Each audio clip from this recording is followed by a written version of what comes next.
Good morning all. ನಾನು ಅಮರೇಶ್ ಪೋತಾನ್. ಮತ್ತೊಮ್ಮೆ ಎಲ್ರಿಗೂ ಅಮರ್ಸ್ ಕ್ಲಾಸಸ್ಗೆ ಸ್ವಾಗತ.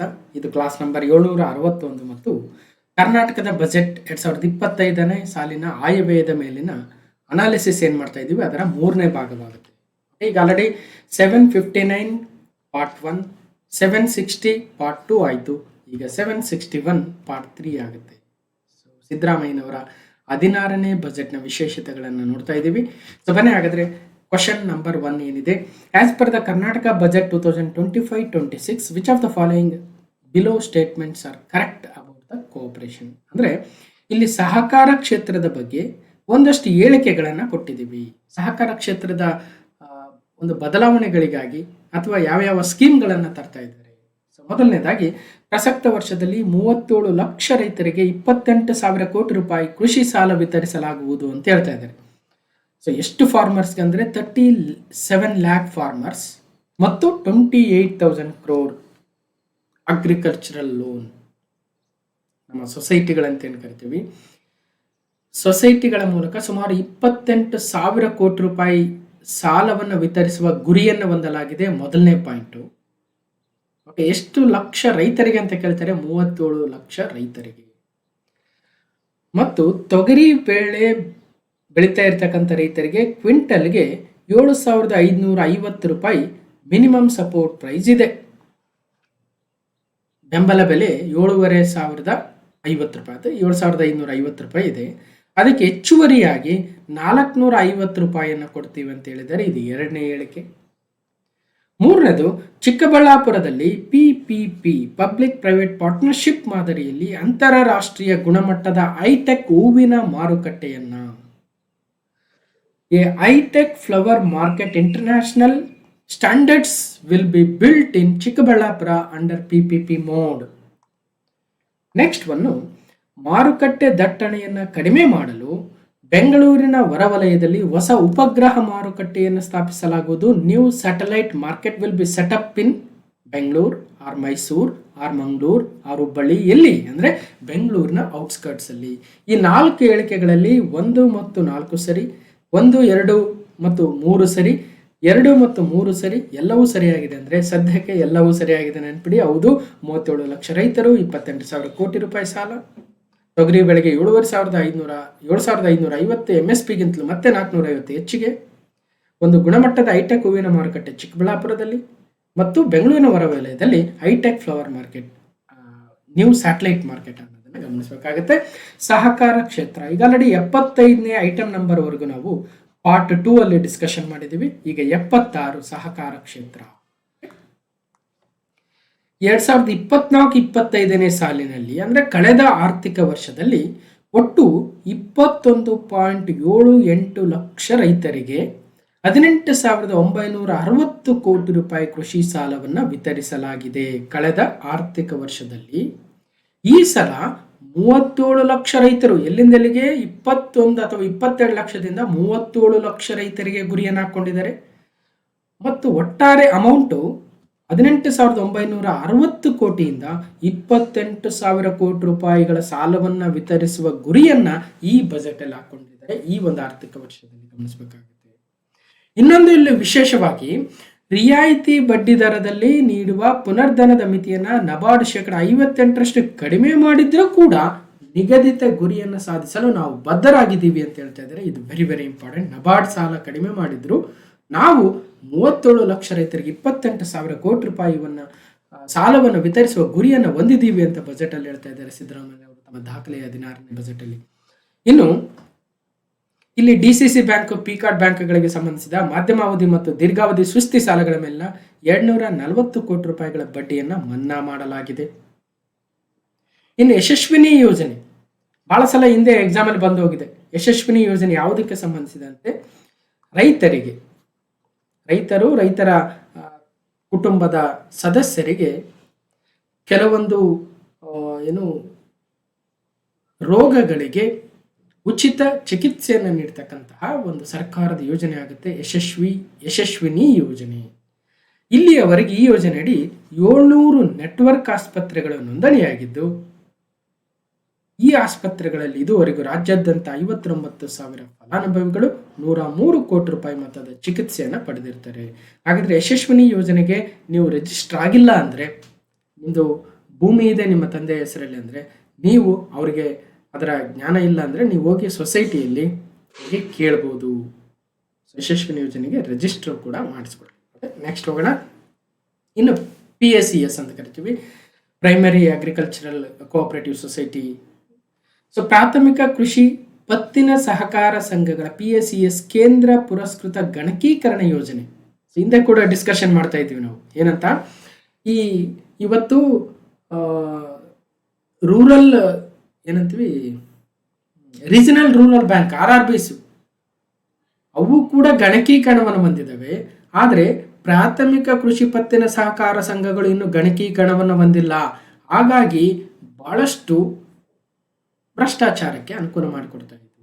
ಅದಕ್ಕೋಸ್ಕರ ಕೇಂದ್ರ ಎಲ್ಲ ಕೃಷಿ ಪತ್ತಿನ ಸಹಕಾರ ಸಂಘಗಳನ್ನು ಗಣಕೀಕರಣ ಮಾಡೋದಕ್ಕೆ ರಾಜ್ಯಗಳಿಗೆ ಅನುದಾನವನ್ನು ಕೂಡ ಕೊಡ್ತಾ ಇತ್ತು.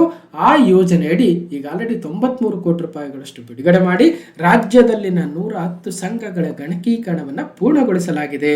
ಮತ್ತು ಈ ಪ್ರಸಕ್ತ ಆರ್ಥಿಕ ವರ್ಷದಲ್ಲಿ ಅಂದರೆ 2025-26ನೇ ಸಾಲಿನಲ್ಲಿ 3,000 ಸಂಘಗಳನ್ನು ಸಂಪೂರ್ಣವಾಗಿ ಗಣಕೀಕರಣಗೊಳಿಸಲು ಉದ್ದೇಶಿಸಲಾಗಿದೆ ಅಂತ ಹೇಳ್ತಾ ಇದ್ದಾರೆ. ಗಮನಿಸಬೇಕು, ಕೇಂದ್ರ ಪುರಸ್ಕೃತ ಯೋಜನೆ ಆಗುತ್ತೆ. ಇನ್ನು ತೊಗರಿ ಬೆಳೆ, ಕೆಲವೊಂದ್ಸಲ ಬೆಳೆ ಬಂದಾಗ ಬೆಲೆ ಇರಲ್ಲ. ನೋಡಿ ಹೆಂಗಿದೆ, ಎಕ್ಸಾಕ್ಟ್ ಆಗಿ ಬೆಳೆ ಕೊಯ್ಲು ಏನಾಗುತ್ತೆ, ಆ 1 ತಿಂಗಳ ಅಥವಾ 1.5 ತಿಂಗಳ 2 ತಿಂಗಳ ಅವಧಿಯಲ್ಲಿ ಬೆಲೆ ಪಾತಾಳಕ್ಕಿಳಿದಿರುತ್ತೆ. ಇನ್ನು ಬೆಳೆ ಕೊಯ್ಲಿಗೆ ಬಂದಿರಲ್ಲ, ಅವಾಗ ರೇಟ್ ಕಂಡ ಏರಿರುತ್ತೆ ಅಲ್ವಾ. ನೋಡಿ ಹೆಂಗಿದೆ ಕತೆ. ಅದೇ ತರ ಎಲ್ಲ ಮಾರಾಟ ಮಾಡ್ತಾರೆ, ಎಲ್ಲ ಆಗುತ್ತೆ, ಅವಾಗ ಮತ್ತೆ ಏರಿರುತ್ತೆ. ಸೊ ಇದು ಪ್ರತಿ ಸಲ ರೈತರಿಗೆ ಬಹಳ ತೊಂದರೆ ಕೊಡ್ತಾ ಇದೆ. ಅದಕ್ಕೋಸ್ಕರ ಕನಿಷ್ಠ ಬೆಂಬಲ ಬೆಲೆ ಅಥವಾ ಮಿನಿಮಮ್ ಸಪೋರ್ಟ್ ಪ್ರೈಸ್ ಅಂತ ಕೇಂದ್ರ ಸರ್ಕಾರ ತಂದಿದೆ, ರಾಜ್ಯ ಸರ್ಕಾರ ಕೂಡ ತಂದಿದೆ. ಈ ಒಂದು ಯೋಜನೆಯಡಿ ತೊಗರಿ ಖರೀದಿಗೆ ಪ್ರತಿ ಕ್ವಿಂಟಲ್ಗೆ 7,550 ರೂಪಾಯಿ ಜೊತೆಗೆ ರಾಜ್ಯ ಸರ್ಕಾರದ ವತಿಯಿಂದ, ಅಂದ್ರೆ ಕೇಂದ್ರದ್ದು ಇರಬೇಕಿದೆ 7,550 ಪ್ರತಿ ಕ್ವಿಂಟಲ್ಗೆ ತೊಗರಿಯನ್ನ ಮಿನಿಮಮ್ ಸಪೋರ್ಟ್ ಪ್ರೈಸ್ ಅಲ್ಲಿ ಕೇಂದ್ರ ಸರ್ಕಾರ ತೆಗೆದುಕೊಳ್ತಾ ಇದೆ. 7,550.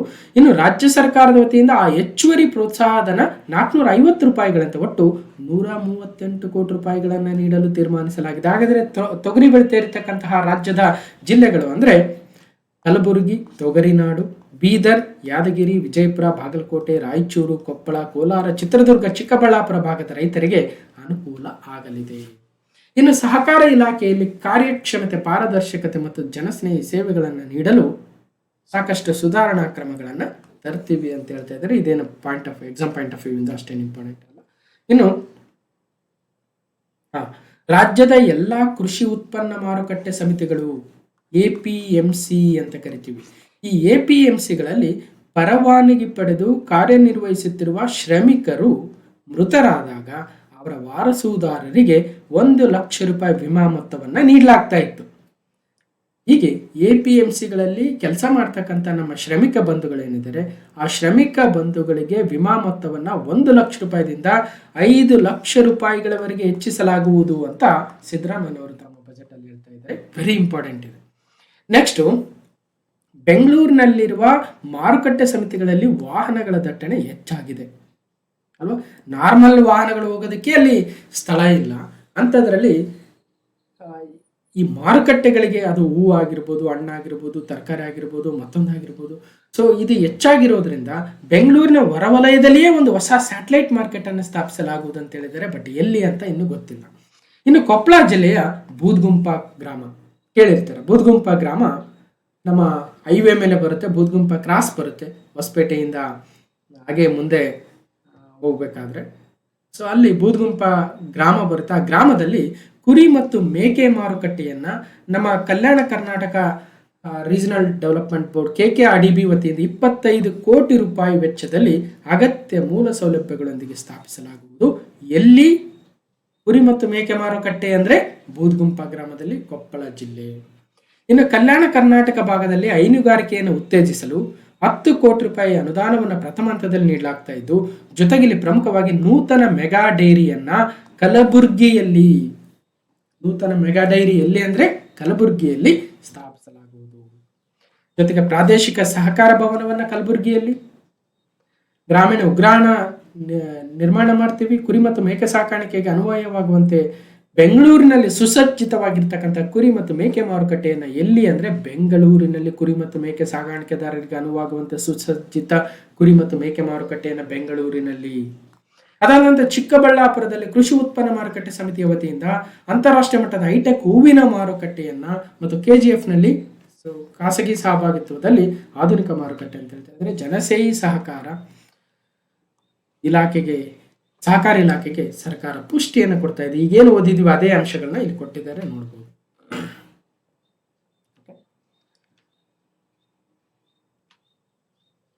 ಕಲ್ಯಾಣ ಕರ್ನಾಟಕ ಪ್ರದೇಶ ಅಭಿವೃದ್ಧಿ ಮಂಡಳಿ 2019ರಲ್ಲಿ ಇದನ್ನು ಹೈದರಾಬಾದ್ ಕರ್ನಾಟಕ ಪ್ರದೇಶ ಅಭಿವೃದ್ಧಿ ಮಂಡಳಿಯಿಂದ ಕಲ್ಯಾಣ ಕರ್ನಾಟಕ ಪ್ರದೇಶ ಅಭಿವೃದ್ಧಿ ಮಂಡಳಿ ಅಂತ ಮರುನಾಮಕರಣವನ್ನು ಮಾಡಲಾಗುತ್ತೆ. 1/1/2013 ಭಾರತ ಸಂವಿಧಾನಕ್ಕೆ ತಿದ್ದುಪಡಿಯನ್ನು ತಂದು ಆರ್ಟಿಕಲ್ 371J ನಮ್ಮ ಹೈದರಾಬಾದ್ ಕರ್ನಾಟಕಕ್ಕೆ ವಿಶೇಷ ಸ್ಥಾನಮಾನವನ್ನು ನೀಡಲಾಗುತ್ತೆ. ಇನ್ನು ಬೀದರ್, ಕಲಬುರಗಿ, ಯಾದಗಿರಿ, ರಾಯಚೂರು, ಕೊಪ್ಪಳ, ಬಳ್ಳಾರಿ, ವಿಜಯನಗರ ಎನ್ನುವ 7 ಜಿಲ್ಲೆಗಳನ್ನು ಒಳಗೊಂಡಿದ್ದು ನಮ್ಮ ಕಲ್ಯಾಣ ಕರ್ನಾಟಕ ಪ್ರದೇಶ ಅಭಿವೃದ್ಧಿ ಮಂಡಳಿ ಅಧ್ಯಕ್ಷರಾಗಿ ಮಾನ್ಯ ಶಾಸಕರು ಜೇವರ್ಗಿ ಕ್ಷೇತ್ರ ಧರ್ಮಸಿಂಗ್ ಅವರ ಪುತ್ರ ಡಾಕ್ಟರ್ ಅಜಯ್ ಧರ್ಮಸಿಂಗ್ ಅವರು ಇದ್ದಾರೆ, ನೋಡ್ಬೋದು. ಇನ್ನು ಕ್ವಶನ್ ನಂಬರ್ 2, ಈ ಒಂದು ಬಜೆಟ್ ಪ್ರಕಾರ ಜಲಸಂಪನ್ಮೂಲ ಇಲಾಖೆಗೆ ಯಾವ ಕೊಡುಗೆಗಳನ್ನು ಕೊಟ್ಟಿದ್ದಾರೆ, ಏನಿದೆ ಅದ್ರ ಬಗ್ಗೆ ಒಂದಷ್ಟು ಸ್ಟೇಟ್ಮೆಂಟ್ಸು, ಒಂದಷ್ಟು ನಾಲೆಜನ್ನು ಪಡ್ಕೊಳ್ತಾ ಹೋಗೋಣ. ಮೊದಲನೇ ಹೇಳಿಕೆ, ನೀರಾವರಿ ಯೋಜನೆಗಳಲ್ಲಿ ನೀರಿನ ದಕ್ಷ ಬಳಕೆಗಾಗಿ ಕರ್ನಾಟಕ ನೀರಾವರಿ ತಿದ್ದುಪಡಿ ವಿಧೇಯಕ 2024 ಜಾರಿ ತರಲಾಗಿದೆ. 1.77 ಲಕ್ಷ ಎಕರೆಗಳಿಗೆ ನೀರುಣಿಸುವ ಭದ್ರಾ ಮೇಲ್ದಂಡೆ ಯೋಜನೆಗೆ 2,611 ಕೋಟಿ ರೂಪಾಯಿ ಹಂಚಿಕೆ.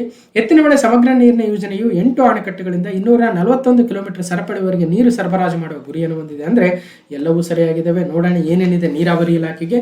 ಜಲಸಂಪನ್ಮೂಲ, ಆ ಗಂಟಲು ಒಣಗಿದೆ, ತಕೋ ಈ ಬಂಗಾರದ ಸರಪಳಿ, ಬದಲಾಗಿ ಒಂದು ಗುಟುಕು ನೀರು ಕೊಡುವಂತ ವಿಲ್ಸನ್ ಕಟೀಲ್ ಅವರು ಒಂದು ಕವನವನ್ನು ಬರೆದಿದ್ರಂತೆ. ನೋಡಿ, ಗಂಟಲು ಒಣಗಿದೆ, ಈ ಬಂಗಾರದ ಸರಪಳಿ ತಗೊಂಡು ಒಂದು ಗುಟುಕು ನೀರು ಕೊಡು ಅಂತ ಕೇಳ್ತಾ ಇದ್ದಾರೆ. ಅಂದ್ರೆ ನೀರಿನ ಮಹತ್ವ ಎಷ್ಟಿದೆ ನೋಡಿ. ಚಿನ್ನ ಬೆಳ್ಳಿ ಎಷ್ಟಿದ್ರೇನು ಕೊನೆಗೆ ಊಟ ಮಾಡೋದಕ್ಕೆ ಅವೇನು ಉಪಯೋಗ ಆಗಲ್ಲ. ಹೌದು, ಇರ್ಬೇಕು ಇವತ್ತು ಎಂದು ಪ್ರಪಂಚಾಂಗ ಆಗಿದೆ.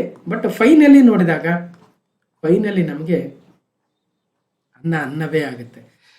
91ನೇ ಪಾಯಿಂಟಲ್ಲಿ ಹೇಳ್ತಾ ಹೋಗ್ತಾರೆ, ನೀರಾವರಿ ಯೋಜನೆಗಳಡಿ ನೀರಿನ ಬಳಕೆಯಲ್ಲಿ ದಕ್ಷತೆಯನ್ನು ಹೆಚ್ಚಿಸಲು ಹಾಗೂ ನೀರು ನಿರ್ವಹಣೆಯಲ್ಲಿ ಸುಧಾರಣೆ ತರುವ ನಿಟ್ಟಿನಲ್ಲಿ ಕರ್ನಾಟಕ ನೀರಾವರಿ ತಿದ್ದುಪಡಿ ವಿಧೇಯಕ 2024 ತಿದ್ದುಪಡಿ ಮಾಡಿ ಜಾರಿಗೊಳಿಸಲಾಗಿದೆ. ನೀರಿನ ದಕ್ಷತೆ ಹೆಚ್ಚಿಸಬೇಕು ಮತ್ತು ನೀರು ನಿರ್ವಹಣೆಯಲ್ಲಿ ಸುಧಾರಣೆಯನ್ನು ತರಬೇಕು. ಕರ್ನಾಟಕ ನೀರಾವರಿ ತಿದ್ದುಪಡಿ ವಿಧೇಯಕ 2024. ಇನ್ನು ಎತ್ತಿನಹೊಳೆ ಸಮಗ್ರ ಕುಡಿಯುವ ನೀರಿನ ಯೋಜನೆಯಡಿ ನೀರನ್ನ ಮೇಲೆತ್ತಿ ಗುರುತ್ವ ಕಾಲುವೆಯ ಸರಪಳಿ 32.5 ಕಿಲೋಮೀಟರ್ ವರೆಗೆ ಹರಿಸಲಾಗಿದೆ. ಪ್ರಸಕ್ತ ಸಾಲಿನಲ್ಲಿ 8 ವಿಯರ್ಗಳಲ್ಲಿ ಲಭ್ಯವಾಗುವ ನೀರನ್ನ ಗುರುತ್ವ ಕಾಲುವೆಯ ಸರಪಳಿ 241 ಕಿಲೋಮೀಟರ್ ವರೆಗೆ ಹರಿಸಲಾಗುವುದು. ಈ ಯೋಜನೆಯನ್ನು ಕಾಲಮಿತಿಯೊಳಗೆ ಪೂರ್ಣಗೊಳಿಸಲು ಕ್ರಮ ಕೈಗೊಳ್ಳಲಾಗುವುದು. ಎತ್ತಿನಹೊಳೆ ಸಮಗ್ರ ಕುಡಿಯುವ ನೀರಿನ ಯೋಜನೆ, ನೇತ್ರಾವತಿ ರಿವರ್ ಡೈವರ್ಷನ್ ಸ್ಕೀಮ್ ಅಂತ ಕರಿತೀವಿ. ಬಯಲು ಸೀಮೆಗೆ ಮಲೆನಾಡ ನೀರು ಭಾಗ್ಯ ಅಂತ ಕ್ಲಾಸ್ ನಂಬರ್ 629 ಈಗ ಆಲ್ರೆಡಿ ಎತ್ತಿನಹೊಳೆ ಬಗ್ಗೆ ಕಂಪ್ಲೀಟ್ ಡೀಟೇಲ್ಸ್ ಅನ್ನು ಹೇಳಿದ್ದೀನಿ. ಸೊ ಪ್ರತಿ ಬಜೆಟ್, ಪ್ರತಿ ಎಕನಾಮಿಕ್ ಸರ್ವೆದಲ್ಲೂ ಕೂಡ ಎತ್ತಿನಹೊಳೆ, 2ನೇದು ಭದ್ರಾ ಮೇಲ್ದಂಡೆ, 3ನೇದು ಅಪ್ಪರ್ ಕೃಷ್ಣ, 4ನೇದು ಮಹದಾಯಿ ಅಥವಾ ಕಳಸಾ ಬಂಡೂರಿ ನಾಲಾ ಯೋಜನೆ, 5ನೇದು ಮೇಕೆದಾಟು ಯೋಜನೆ, 6ನೇದು ನವಲಿ ಜಲಾಶಯ. ಇವೆಲ್ಲವೂ ನಮ್ಗೆ ಹೆಂಗಾಗಿ ಹೋಗಿದೆ ಅಂದ್ರೆ ಕಾಮನ್ ಆಗಿ ಹೋಗ್ಬಿಟ್ಟಿದೆ. ಪ್ರತಿ ಬಜೆಟ್ ಎಕನಾಮಿಕ್ ಸರ್ವೆದಲ್ಲೂ ಇದ್ದೇ ಇರ್ತವೆ. ನಾನು ಕೂಡ ಅದನ್ನು ಮತ್ತೆ ರೀಕ್ಯಾಪ್ ಮಾಡೋ ಪ್ರಯತ್ನವನ್ನು ಮಾಡ್ತೀನಿ. ಅವಾಗ ಸಾಧ್ಯ ಆದರೆ ಸಪ್ರೇಟ್ ಡೆಡಿಕೇಟೆಡ್ ವಿಡಿಯೋ ಮಾಡಿಕೊಟ್ಟಿದ್ದೀನಿ. ಸೊ ಹೋಗಿ ನೋಡಿ, 629 ಡೀಟೇಲ್ ಸಿಗುತ್ತೆ. ಇಲ್ಲೇನು 1 ನಿಮಿಷ 2 ನಿಮಿಷ ಎಕ್ಸ್ಪ್ಲೇನ್ ಮಾಡ್ಬೋದು, ಬಟ್ ಅರ್ಧ ಗಂಟೆ ಕ್ಲಾಸ್ 629 ಕಂಪ್ಲೀಟ್ ವಿಚಾರ ಹೇಳಿದ್ದೀನಿ. ಸೊ ಏನೇನಾಗುತ್ತೆ ಅಂತ. ನೇತ್ರಾವತಿ ನದಿ ತಿರುವು ಯೋಜನೆ ಅಂತ ಕರಿಬಹುದು, ಅಥವಾ ಎತ್ತಿನಹೊಳೆ ಯೋಜನೆ ಅಂತ ಕೂಡ ಕರಿತೀವಿ. ಉಗಮ ಸ್ಥಳ ಚಿಕ್ಕಮಗಳೂರು ಜಿಲ್ಲೆಯ ಕುದುರೆಮುಖ ಬಳಿಯ ಬಲ್ಲಾಳ ರಾಯನ ದುರ್ಗದ ಬಳಿ ಉಗಮವಾಗುವ ನೇತ್ರಾವತಿ ಮಂಗಳೂರಿನ ಪಕ್ಕದಲ್ಲಿರುವ ಕೋಡಿಯಾಲ ಬೈಲ್ ಬಳಿ ಅರಬ್ಬಿ ಸಮುದ್ರವನ್ನ ಸೇರುತ್ತದೆ. ನೋಡ್ಬೋದು, ಇದು ಮಂಗಳೂರು ಬಳಿ. ಹೀಗೆ ಮೇಲಕ್ಕೆ ಹೋದ್ರೆ ನೇತ್ರಾವತಿ ನದಿಯ ಉಗಮ ಸ್ಥಾನ ಸಿಗುತ್ತೆ. ನೇತ್ರಾವತಿ ನದಿಗೆ ಅದು ಹೋಗಿ ಅರಬ್ಬಿ ಸಮುದ್ರವನ್ನು ಸೇರುವ ಮುಂಚೆ ಮಂಗಳೂರಿನಲ್ಲಿ ಒಂದು ನದಿ ಸಿಟಿಯಲ್ಲಿ ಹರಿಯುತ್ತೆ. ಅದನ್ನ ಗುರುಪುರ ನದಿ ಅಂತ ಕರಿತೀವಿ. ಹೋಗಿ ಗುರುಪುರ ನದಿ ನೇತ್ರಾವತಿ ನದಿಯನ್ನು ಸೇರುತ್ತದೆ.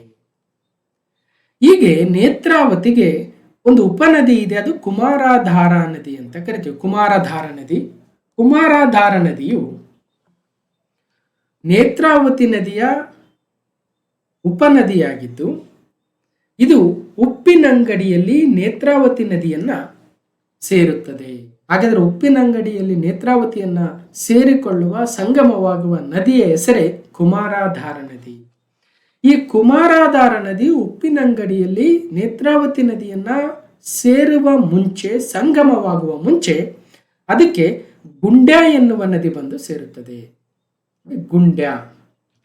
ಹೀಗೆ ಗುಂಡ್ಯಾ ನದಿಯು ಕುಮಾರಾಧಾರ ನದಿಯ ಉಪನದಿಯಾಗಿದೆ. ಕುಮಾರಾಧಾರ ನದಿಗೆ ಗುಂಡ್ಯಾ ನದಿ ಬಂದು ಸೇರುತ್ತೆ, ಕಾಣಿಸುತ್ತೆ ಅನ್ಕೊಳ್ತೀನಿ. ರೈಟ್. ಈ ಗುಂಡ್ಯಾ ನದಿಗೆ ಸಾಕಷ್ಟು ಹಳ್ಳಗಳಿದಾವೆ. ಆ ಹಳ್ಳಗಳ ಹೆಸರನ್ನು ಹೇಳೋದಾದ್ರೆ ಎತ್ತಿನ ಹೊಳೆ, ಹಳ್ಳಗಳನ್ಬೋದು ಉಪನದಿಗಳನ್ಬೋದು, ಎತ್ತಿನ ಹೊಳೆ, ಕರಿಹೊಳೆ, ಒಂಗದ ಹಳ್ಳ, ಬೆಟ್ಟಕುಂಬ್ರಿ, ಹೀಗೆ ಸಾಕಷ್ಟು ಈ ಹಳ್ಳಗಳೇನಿದಾವೆ. ಈ ಹಳ್ಳಗಳಿಂದ ಮಳೆಗಾಲದಲ್ಲಿ 24.01 TMC ನೀರನ್ನ ವಾಪಸ್ ತಿರುಗಿಸಿ ಯಾವ ಕಡೆ, ಸಮುದ್ರದ ಕಡೆ ಅಥವಾ ಕುಮಾರಾಧಾರ ನದಿ ಕಡೆ ಅಥವಾ ಮುಂದೆ ನೇತ್ರಾವತಿ ನದಿ ಕಡೆ ಅಥವಾ ಮುಂದೆ ಸಮುದ್ರವನ್ನ, ಅರಬ್ಬಿ ಸಮುದ್ರವನ್ನ ಸೇರುವುದಕ್ಕೆ ಬಿಡದೆ ಆ 24 TMC ನೀರನ್ನ ವಾಪಸ್ ಟರ್ನ್ ಮಾಡಿ ಹಾಸನ, ಚಿಕ್ಕಮಗಳೂರು, ತುಮಕೂರು, ಕೋಲಾರ, ಚಿಕ್ಕಬಳ್ಳಾಪುರ, ಬೆಂಗಳೂರು ಗ್ರಾಮೀಣ ಮತ್ತು ರಾಮನಗರ ಜಿಲ್ಲೆಗಳಿಗೆ ಕುಡಿಯುವ ನೀರನ್ನ ಒದಗಿಸುವ ಯೋಜನೆಯೇ ಎತ್ತಿನ ಹೊಳೆ ಯೋಜನೆ ಅಂತ ಕರಿತೀವಿ. ಈ ಎತ್ತಿನ ಹೊಳೆ ಯೋಜನೆಗೆ ಒಂದು ಸಮಿತಿಯನ್ನ ಮಾಡಿದ್ರು. ಆ ಸಮಿತಿಯ ಹೆಸರೇ ಡಾಕ್ಟರ್ GS ಪರಮಶಿವಯ್ಯ ಸಮಿತಿ ಅಂತ ಕರಿತೀವಿ. ಸಾಕಷ್ಟು ಡೀಟೇಲ್ಸ್ ಇದೆ, ಮತ್ತೆ ಪ್ರತಿ ಸಲ ಅದನ್ನೇ ರಿಪೀಟ್ ಹೊಡೆಯಕ್ಕೆ ಹೋಗಲ್ಲ, ನೋಡ್ಬೋದು ನೀವು ಅಂತ ಹೇಳ್ತಾ. ಸರಿ, ಈಗ ಒಂದಷ್ಟು ಇಂಪ್ರೂವ್ಮೆಂಟ್ ಮಾಡ್ತಾ ಇದೀವಿ ಅಂತ ಹೇಳ್ತಾ ಇದ್ದಾರೆ ಅಷ್ಟೇ. ಇದು ಪ್ರತಿ ಬಜೆಟ್ ಅಲ್ಲಿ ಇದ್ದೇ ಇರುತ್ತೆ, ಇನ್ನೂ ಕಂಪ್ಲೀಟ್ ಆಗಿರಲ್ಲ, ಬಟ್ ಒಂದೊಂದು ಹಂತಕ್ಕೆ ಹೋಗ್ತಾ ಇರುತ್ತೆ. ನೆಕ್ಸ್ಟ್ ಭದ್ರಾ ಮೇಲ್ದಂಡೆ ಯೋಜನೆ. ಭದ್ರಾ ಮೇಲ್ದಂಡೆ ಯೋಜನೆಗೆ 2023-24 ಬಜೆಟ್ ಅಲ್ಲಿ ಕೇಂದ್ರ ಸರ್ಕಾರ 5,300 ಕೋಟಿ ರೂಪಾಯಿಗಳ ಅನುದಾನವನ್ನು ಘೋಷಣೆ ಮಾಡಿದ್ರು. ಆದರೆ ಇನ್ನೂ ಬಿಡುಗಡೆ ಮಾಡಿಲ್ಲ. ಅದಕ್ಕೆಲ್ಲ ಬೇರೆ ಬೇರೆ ರಾಜಕೀಯ ಕಾರಣಗಳಿರ್ತವೆ. ನಮಗೆ ಎಷ್ಟು ಕೋಟಿ ಬಿಡುಗಡೆ ಮಾಡಿದ್ರ ಅಂತ ನೆನ್ಪಿಡೋಣ ಸಾಕು. ಅದ್ಯಾಕೆ ಬಿಡುಗಡೆ ಮಾಡಲಿಲ್ಲ? ಅಷ್ಟು ಜನ ಎಂಪಿಗಳಿದ್ದಾರೆ, ಇವ್ರ್ಯಾಕೆ ಕೇಳಿಲ್ಲ, ಇಷ್ಟು ಜನ ಎಂಪಿಗಳಿದ್ದಾರೆ, ಇವ್ರ್ಯಾಕೆ ಕೇಳಿಲ್ಲ, ಅವ್ರದೇ ಸರ್ಕಾರ, ಅದೆಲ್ಲ ರಾಜಕೀಯವಾಗಿ ಮಾತಾಡ್ತಾ ಇರ್ತಾರೆ. ಅದು ಅವ್ರವ್ರಿಗೆ ಬೇಕಿರೋದು. ನಮಗೆ ಭದ್ರಾ ಮೇಲ್ದಂಡೆಗೆ ಎಷ್ಟು ಕೋಟಿ ಅನುದಾನ ಬಿಡುಗಡೆ ಮಾಡಿದ್ರು ಅಂದ್ರೆ 5,300 ಕೋಟಿ. ಓಕೆ, ನೆಕ್ಸ್ಟ್ ಈ ಒಂದು ಹಣ ಬಿಡುಗಡೆ ಆಗಿಲ್ಲದೆ ಹೋದ್ರೂ ಕೂಡ ರಾಜ್ಯ ಸರ್ಕಾರವು ಅಗತ್ಯ ಅನುದಾನವನ್ನು ಒದಗಿಸಿ ಈ ಯೋಜನೆಯನ್ನು ಪೂರ್ಣಗೊಳಿಸಲು ಕ್ರಮ ವಹಿಸ್ತಾ ಇದ್ದೀವಿ. ತರೀಕೆರೆ ಏತ ನೀರಾವರಿ ಯೋಜನೆಯಡಿ 79 ಕೆರೆಗಳನ್ನು ತುಂಬಿಸುವ ಮೂಲಕ 49,790 ಸೂಕ್ಷ್ಮ ನೀರಾವರಿ ಎಕರೆಯನ್ನ ಸಾಮರ್ಥ್ಯವನ್ನು ಕಲ್ಪಿಸಲಾಗಿದೆ.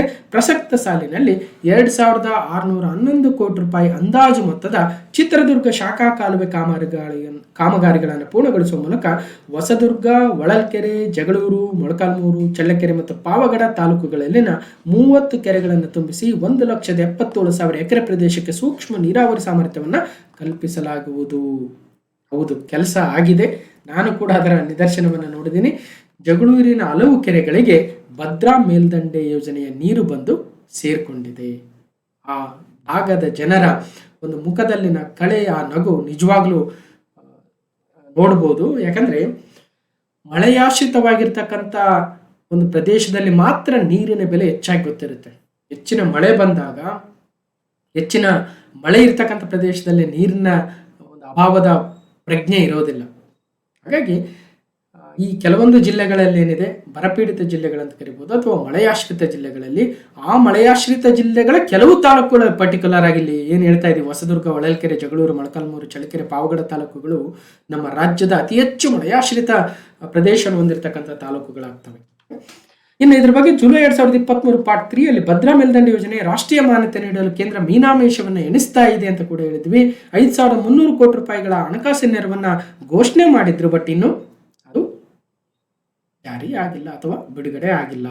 ಆದಷ್ಟು ಶೀಘ್ರವಾಗಿ ಬಿಡುಗಡೆ ಮಾಡೋ ಮೂಲಕ ನಮ್ಮ ಭದ್ರಾ ಮೇಲ್ದಂಡೆ ಯೋಜನೆ ಮೂಲಕ ನಮ್ಮ ಕರ್ನಾಟಕದ ಮಧ್ಯ ಕರ್ನಾಟಕದ ಹಲವು ಜಿಲ್ಲೆಗಳ, ಹಲವು ತಾಲೂಕುಗಳ ರೈತರ ಒಂದು ಭಾಗ್ಯವಾದರೆ ಆದಷ್ಟು ಒಳ್ಳೆಯದಾಗುತ್ತೆ. ಈ ಯೋಜನೆಯಲ್ಲಿ ಭದ್ರಾ ಮೇಲ್ದಂಡೆ ಯೋಜನೆಯಲ್ಲಿ ಫಸ್ಟು ತುಂಗಾ ಡ್ಯಾಮಿಂದ 17.40 TMC ಅಡಿ ನೀರನ್ನ ಭದ್ರಾ ಡ್ಯಾಮಿಗೆ ಕಳಿಸ್ತಾರೆ, ಲಕ್ಕವಳ್ಳಿ ಡ್ಯಾಮ್ಗೆ. ಆ ಲಕ್ಕವಳ್ಳಿ ಡ್ಯಾಮ್ ಅಥವಾ ಭದ್ರಾ ಜಲಾಶಯದಿಂದ ಮತ್ತೆ 12.5 TMC ಸೇರಿಸಿ ಒಟ್ಟು 29.90 TMC ನೀರನ್ನ ಈ ಜಿಲ್ಲೆಗಳ ಕೆಲವು ತಾಲೂಕುಗಳಿಗೆ ಹರಿಸ್ತಕ್ಕಂಥ ಯೋಜನೆಯೇ ಭದ್ರಾ ಮೇಲ್ದಂಡೆ ಯೋಜನೆ. ಇದರ ಬಗ್ಗೆ ಕೂಡ ಸಾಕಷ್ಟು ಬಾರಿ ಡಿಸ್ಕಷನ್ ಅನ್ನು ಮಾಡಿದ್ದೇನೆ. ಸೊ ಕೃಷ್ಣ ಮತ್ತು ತುಂಗಭದ್ರಾ ಅದರ ಡೀಟೇಲ್ಸ್ ಇದೆ. ಒಂದು ಮ್ಯಾಪ್ ಅಲ್ಲಿ ನೋಡೋದಾದ್ರೆ ಇದು ತುಂಗಾ ನದಿ. ತುಂಗಾ ನದಿಗೆ ಗಾಜನೂರು ಬಳಿ ತುಂಗಾ ಜಲಾಶಯವನ್ನ ನಿರ್ಮಿಸಲಾಗಿದೆ ಅಥವಾ ಗಾಜನೂರು ಜಲಾಶಯ ಅಂತ ಕರಿತೀವಿ. ಈ ಕಡೆಯಿಂದ ಬರದೆ ಭದ್ರಾ ನದಿ. ಭದ್ರಾ ನದಿಗೆ ಲಕ್ಕವಳ್ಳಿ ಹತ್ತಿರ ಭದ್ರಾ ಅಣೆಕಟ್ಟನ್ನು ನಿರ್ಮಿಸಲಾಗಿದೆ. ಈಗ ತುಂಗಾ ಅಣೆಕಟ್ಟಿನಿಂದ ಭದ್ರಾ ಅಣೆಕಟ್ಟಿಗೆ 17.40 TMC ಮತ್ತೆ ಭದ್ರಾದಿಂದ 12.5 TMC ಸೇರಿಸಿ 29.90 TMC ನೀರನ್ನ ಚಿಕ್ಕಮಗಳೂರು, ದಾವಣಗೆರೆ, ಚಿತ್ರದುರ್ಗ, ತುಮಕೂರು ಜಿಲ್ಲೆಗಳ ಕೆಲವು ತಾಲೂಕುಗಳಿಗೆ ಈ ಒಂದು ಭದ್ರಾ ಮೇಲ್ದಂಡೆ ಯೋಜನೆ ಉಪಯೋಗ ಆಗ್ತಾ ಇದೆ. ಓಕೆ, ಸೊ ನೋಡ್ಬೋದು ತುಂಗಭದ್ರಾ ನದಿ, ಕೃಷ್ಣಾ ನದಿ, ಭದ್ರಾ ಮೇಲ್ದಂಡೆ ಯೋಜನೆಯ ವಿಚಾರಗಳು ಏನೇನಿದೆ ಅಂತ ನೋಡ್ಬೋದು. ಚಿಕ್ಕಮಗಳೂರು, ಚಿತ್ರದುರ್ಗ, ತುಮಕೂರು, ದಾವಣಗೆರೆ ಜಿಲ್ಲೆಯ ಬರಪೀಡಿತ ತಾಲೂಕುಗಳಿಗೆ ಸೂಕ್ಷ್ಮ ನೀರಾವರಿ ವ್ಯವಸ್ಥೆಯನ್ನು, ಕುಡಿಯುವ ನೀರಿನ ವ್ಯವಸ್ಥೆಯನ್ನು ಒದಗಿಸ್ತಕ್ಕಂಥ ಯೋಜನೆಯನ್ನ ನಾವು ಭದ್ರಾ ಮೇಲ್ದಂಡೆ ಯೋಜನೆ ಅಂತ ಕರಿತೀವಿ. ನೆಕ್ಸ್ಟ್ ಹೋಗೋಣ, ಕೃಷ್ಣಾ ಮೇಲ್ದಂಡೆ ಯೋಜನೆ ಅಂತ 3, upper Krishna project stage 3.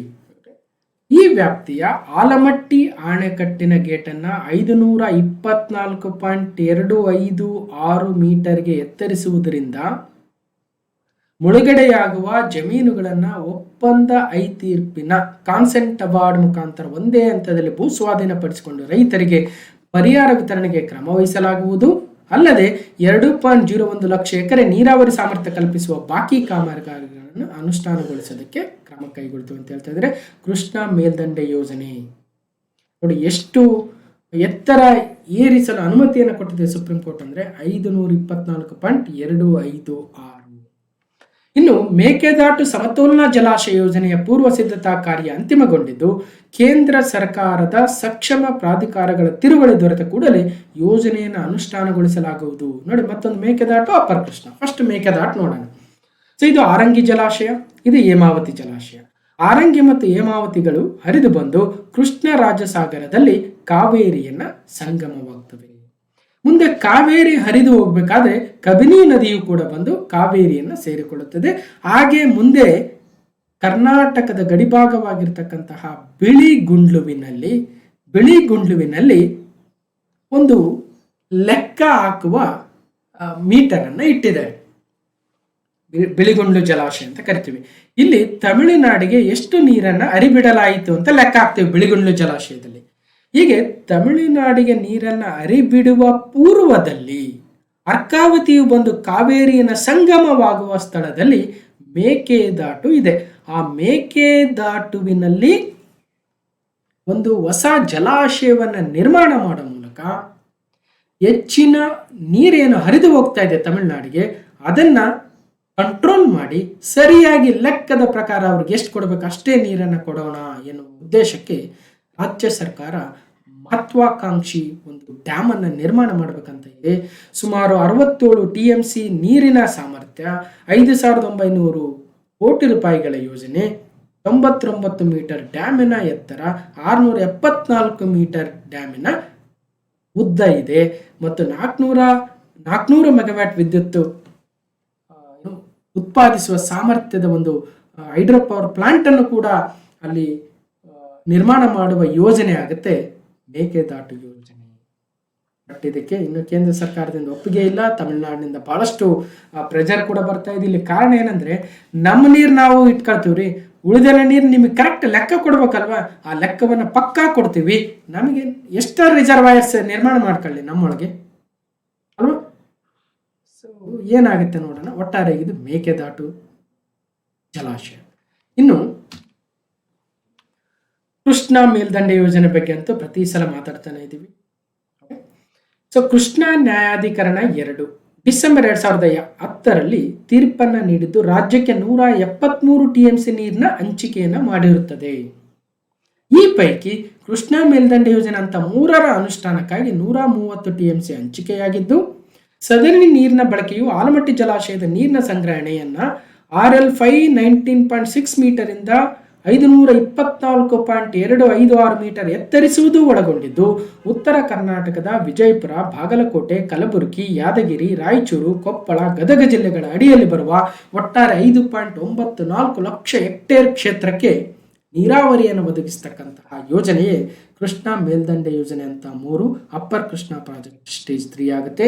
Krishna ನದಿಯು ಮಹಾರಾಷ್ಟ್ರದ ಪಶ್ಚಿಮ ಘಟ್ಟ ಪ್ರದೇಶವಾದ ಮಹಾಬಲೇಶ್ವರದಲ್ಲಿ 1336 ಮೀಟರ್ ಎತ್ತರದಲ್ಲಿ ಮತ್ತು ಅರಬ್ಬಿ ಸಮುದ್ರದಿಂದ ಕೇವಲ 64 ಕಿಲೋಮೀಟರ್ ದೂರದಲ್ಲಿ ಮಹಾರಾಷ್ಟ್ರದ ಸತಾರಾ ಜಿಲ್ಲೆಯ ವಾಯಿ ತಾಲೂಕಿನ ಜೋರ್ ಎಂಬ ಹಳ್ಳಿಯ ಸಮೀಪದಲ್ಲಿ ಮಹಾಬಲೇಶ್ವರದಲ್ಲಿ ಉಗಮವಾಗುವ ಕೃಷ್ಣೆ ನಂತರ ಆಂಧ್ರ ಪ್ರದೇಶದ ಕೃಷ್ಣಾ ಜಿಲ್ಲೆಯ ಹಂಸಲದೀವಿ ಎಂಬಲ್ಲಿ ಬಂಗಾಳ ಕೊಲ್ಲಿಯನ್ನ ಸೇರುತ್ತದೆ. ಇದು ಸೇರುವ ಮುಂಚೆ ನಮ್ಮ ರಾಜ್ಯದಲ್ಲಿ ಅತಿ ಉದ್ದ ಎಂದರೆ 483 ಕಿಲೋಮೀಟರ್ಗಳನ್ನು ಕ್ರಮಿಸುತ್ತದೆ. ಸುಮಾರು 1,13,030 ಚದರ ಕಿಲೋಮೀಟರ್ ಜಲಾನಯನ ಪ್ರದೇಶ ಹೊಂದಿರತಕ್ಕಂಥ ಕೃಷ್ಣ ನಮ್ಮ ರಾಜ್ಯದ ಅತಿ ದೊಡ್ಡ ನದಿಯಾಗುತ್ತೆ. ಮತ್ತು ಗೋದಾವರಿಯ ನಂತರ ದಕ್ಷಿಣ ಭಾರತದ 2ನೇ ಅತಿ ದೊಡ್ಡ ನದಿಯೇ ಕೃಷ್ಣಾ ನದಿ ಆಗುತ್ತೆ. ಸುಮಾರು 1,400 ಕಿಲೋಮೀಟರ್ ಉದ್ದ ಹರಿಯುತ್ತದೆ. ಮಹಾರಾಷ್ಟ್ರದಲ್ಲಿ 26.81%, ಕರ್ನಾಟಕದಲ್ಲಿ 43.74% ಮತ್ತು ಆಂಧ್ರ ಪ್ರದೇಶ ತೆಲಂಗಾಣವನ್ನು ಒಟ್ಟುಗೂಡಿಸಿ 29.45% ಹರಿಯುತ್ತದೆ. ಹಾಗಾಗಿ ಕರ್ನಾಟಕದಲ್ಲಿ ಅತಿ ಹೆಚ್ಚು ಕೃಷ್ಣಾ ನದಿ ಹರಿತಾ ಇರತಕ್ಕಂಥದ್ದು. ಸಂಪೂರ್ಣವಾಗಿ ಜಲಾನಯನ ಪ್ರದೇಶ ಹೊಂದಿರತಕ್ಕಂಥ 18 ಜಿಲ್ಲೆಗಳು ನಮ್ಮ ರಾಜ್ಯದ 31 ಜಿಲ್ಲೆಗಳಲ್ಲಿ 18 ಜಿಲ್ಲೆಗಳು ಕೃಷ್ಣಾ ನದಿಯ ಜಲಾನಯನ ಪ್ರದೇಶದಲ್ಲಿ ಬರ್ತವೆ ಸಂಪೂರ್ಣವಾಗಿ. ಯಾವ್ಯಾವಂದ್ರೆ ಬಳ್ಳಾರಿ, ವಿಜಯಪುರ, ಚಿತ್ರದುರ್ಗ, ಕಲಬುರಗಿ, ಯಾದಗಿರಿ, ರಾಯಚೂರು, ಕೊಪ್ಪಳ, ವಿಜಯನಗರ, ಬಾಗಲಕೋಟೆ, ಗದಗ ಹೀಗೆ 10 ಜಿಲ್ಲೆಗಳು ಸಂಪೂರ್ಣವಾಗಿ ಮತ್ತು ಭಾಗಶಃ ಬೆಳಗಾವಿ, ಧಾರವಾಡ, ಚಿಕ್ಕಮಗಳೂರು, ಶಿವಮೊಗ್ಗ, ಹಾಸನ, ತುಮಕೂರು, ಚಿಕ್ಕಬಳ್ಳಾಪುರ, ಬೀದರ್ ಜಿಲ್ಲೆಯ ಕೆಲವು ಪ್ರದೇಶಗಳು ಕೂಡ ಕೃಷ್ಣಾ ನದಿಯ ಜಲಾನಯನ ಪ್ರದೇಶಕ್ಕೆ ಒಳಪಟ್ಟಿರ್ತಕ್ಕಂಥದ್ದು. ಹಾಗಾಗಿ ಕರ್ನಾಟಕದ ಅರ್ಧದಷ್ಟು ಪ್ರದೇಶ ಇಲ್ಲಿ ನೋಡಬಹುದು. ಇದೆಲ್ಲವೂ ಕೂಡ ಕೃಷ್ಣಾ ನದಿಯ ಜಲಾನಯನ ಪ್ರದೇಶವಾಗುತ್ತದೆ. ಎಲ್ಲವೂ ಇದನ್ನ ಆಲ್ರೆಡಿ ನದಿ ವ್ಯವಸ್ಥೆಗಳ ಬಗ್ಗೆ ಮಾತಾಡಬೇಕಾದ್ರೆ ಕಂಪ್ಲೀಟ್ ಆಗಿ ಹೇಳಿದ್ದೀನಿ, ಮತ್ತೆ ಬೇಡ ಅನಿಸುತ್ತೆ. ಸರಿ, ಬಹಳ ಡೀಟೇಲ್ಸ್ ಇದೆ, ನೀವೇ ನೋಡಿ. ಇನ್ನು ಕಳಸಾ ಬಂಡೂರ ನಾಲಾ ತಿರುವಿ ಯೋಜನೆ ಅಥವಾ ಇದನ್ನು ಮಹದಾಯಿ ಯೋಜನೆ ಅಂತ ಕೂಡ ಕರಿತೀವಿ. ಇದರಲ್ಲಿ 3.9 TMC ನೀರಿನ ಬಳಕೆಗಾಗಿ ಕೇಂದ್ರ ಸರ್ಕಾರದಿಂದ ತಿರುವಳಿಗಳನ್ನೇ ನಿರೀಕ್ಷಿಸಿ ಈಗಾಗಲೇ ಯೋಜನಾ ಕಾಮಗಾರಿಗಳನ್ನು ಕೆಲವು ಷರತ್ತುಗಳೊಂದಿಗೆ ಗುತ್ತಿಗೆ ವಹಿಸಲಾಗಿದೆ. ಕೇಂದ್ರ ಸರ್ಕಾರದ ಅನುಮೋದನೆ ದೊರೆತ ಕೂಡಲೇ ಕಾಮಗಾರಿಗಳನ್ನು ಪ್ರಾರಂಭಿಸಲಾಗುವುದು.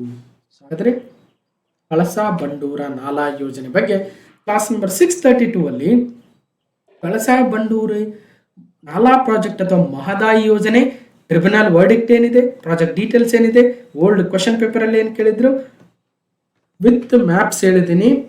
ಬೆಳಗಾವಿ ಜಿಲ್ಲೆಯ ಖಾನಾಪುರ ತಾಲೂಕಿನ ದೇಗಾಂ ಎಂಬಲ್ಲಿ ಉಗಮವಾಗುವ ಮಹದಾಯಿಯು ಅರಬ್ಬಿ ಸಮುದ್ರದ ಗೋವಾದ ಪಣಜಿ ಬಳಿ ಅರಬ್ಬಿ ಸಮುದ್ರವನ್ನು ಸೇರುತ್ತದೆ. ಸೇರುವ ಮುಂಚೆ ಕರ್ನಾಟಕದಲ್ಲಿ 35 ಕಿಲೋಮೀಟರ್ ಹರಿಯುತ್ತದೆ.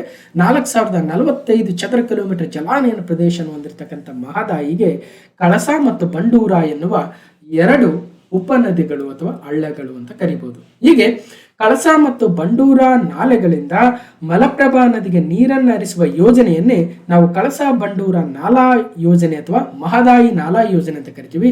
ಇದು ಕರ್ನಾಟಕ, ಗೋವಾ ಮತ್ತು ಮಹಾರಾಷ್ಟ್ರ ರಾಜ್ಯಗಳ ನಡುವಿನ ವಿವಾದವಾಗಿದ್ದು ಇದನ್ನು ಕಳಸಾ ಬಂಡೂರ ನಾಲಾ ವಿವಾದ ಅಥವಾ ಮಹದಾಯಿ ನದಿ ವಿವಾದ ಅಂತ ಕರಿತೀವಿ. ಅದಕ್ಕೋಸ್ಕರನೇ 2010ರಲ್ಲಿ ಮಹದಾಯಿ ನ್ಯಾಯಾಧಿಕರಣ ಸ್ಥಾಪನೆ ಆಗುತ್ತೆ ಜಸ್ಟಿಸ್ JM ಪಾಂಚಾಲ್ ಅವರ ನೇತೃತ್ವದಲ್ಲಿ. ಸೊ ಇದ್ರ ಬಗ್ಗೆ ಕೂಡ ನೋಡಿದೀವಿ. ಇದು ಮಲಪ್ರಭಾ ನದಿಗೆ ನೀರನ್ನು ಹರಿಸೋದಕ್ಕೆ ಇಲ್ಲಿ ಕಳಸಾ ನಾಲೆಗೆ ಒಂದು ಡ್ಯಾಮು, ಆಲ್ತಾರಾಗೆ ಮತ್ತೊಂದು ಡ್ಯಾಮು, ಒಟ್ಟಾರೆಯಾಗಿ ಮಲಪ್ರಭಾ ನದಿಗೆ ನೀರರಿತು.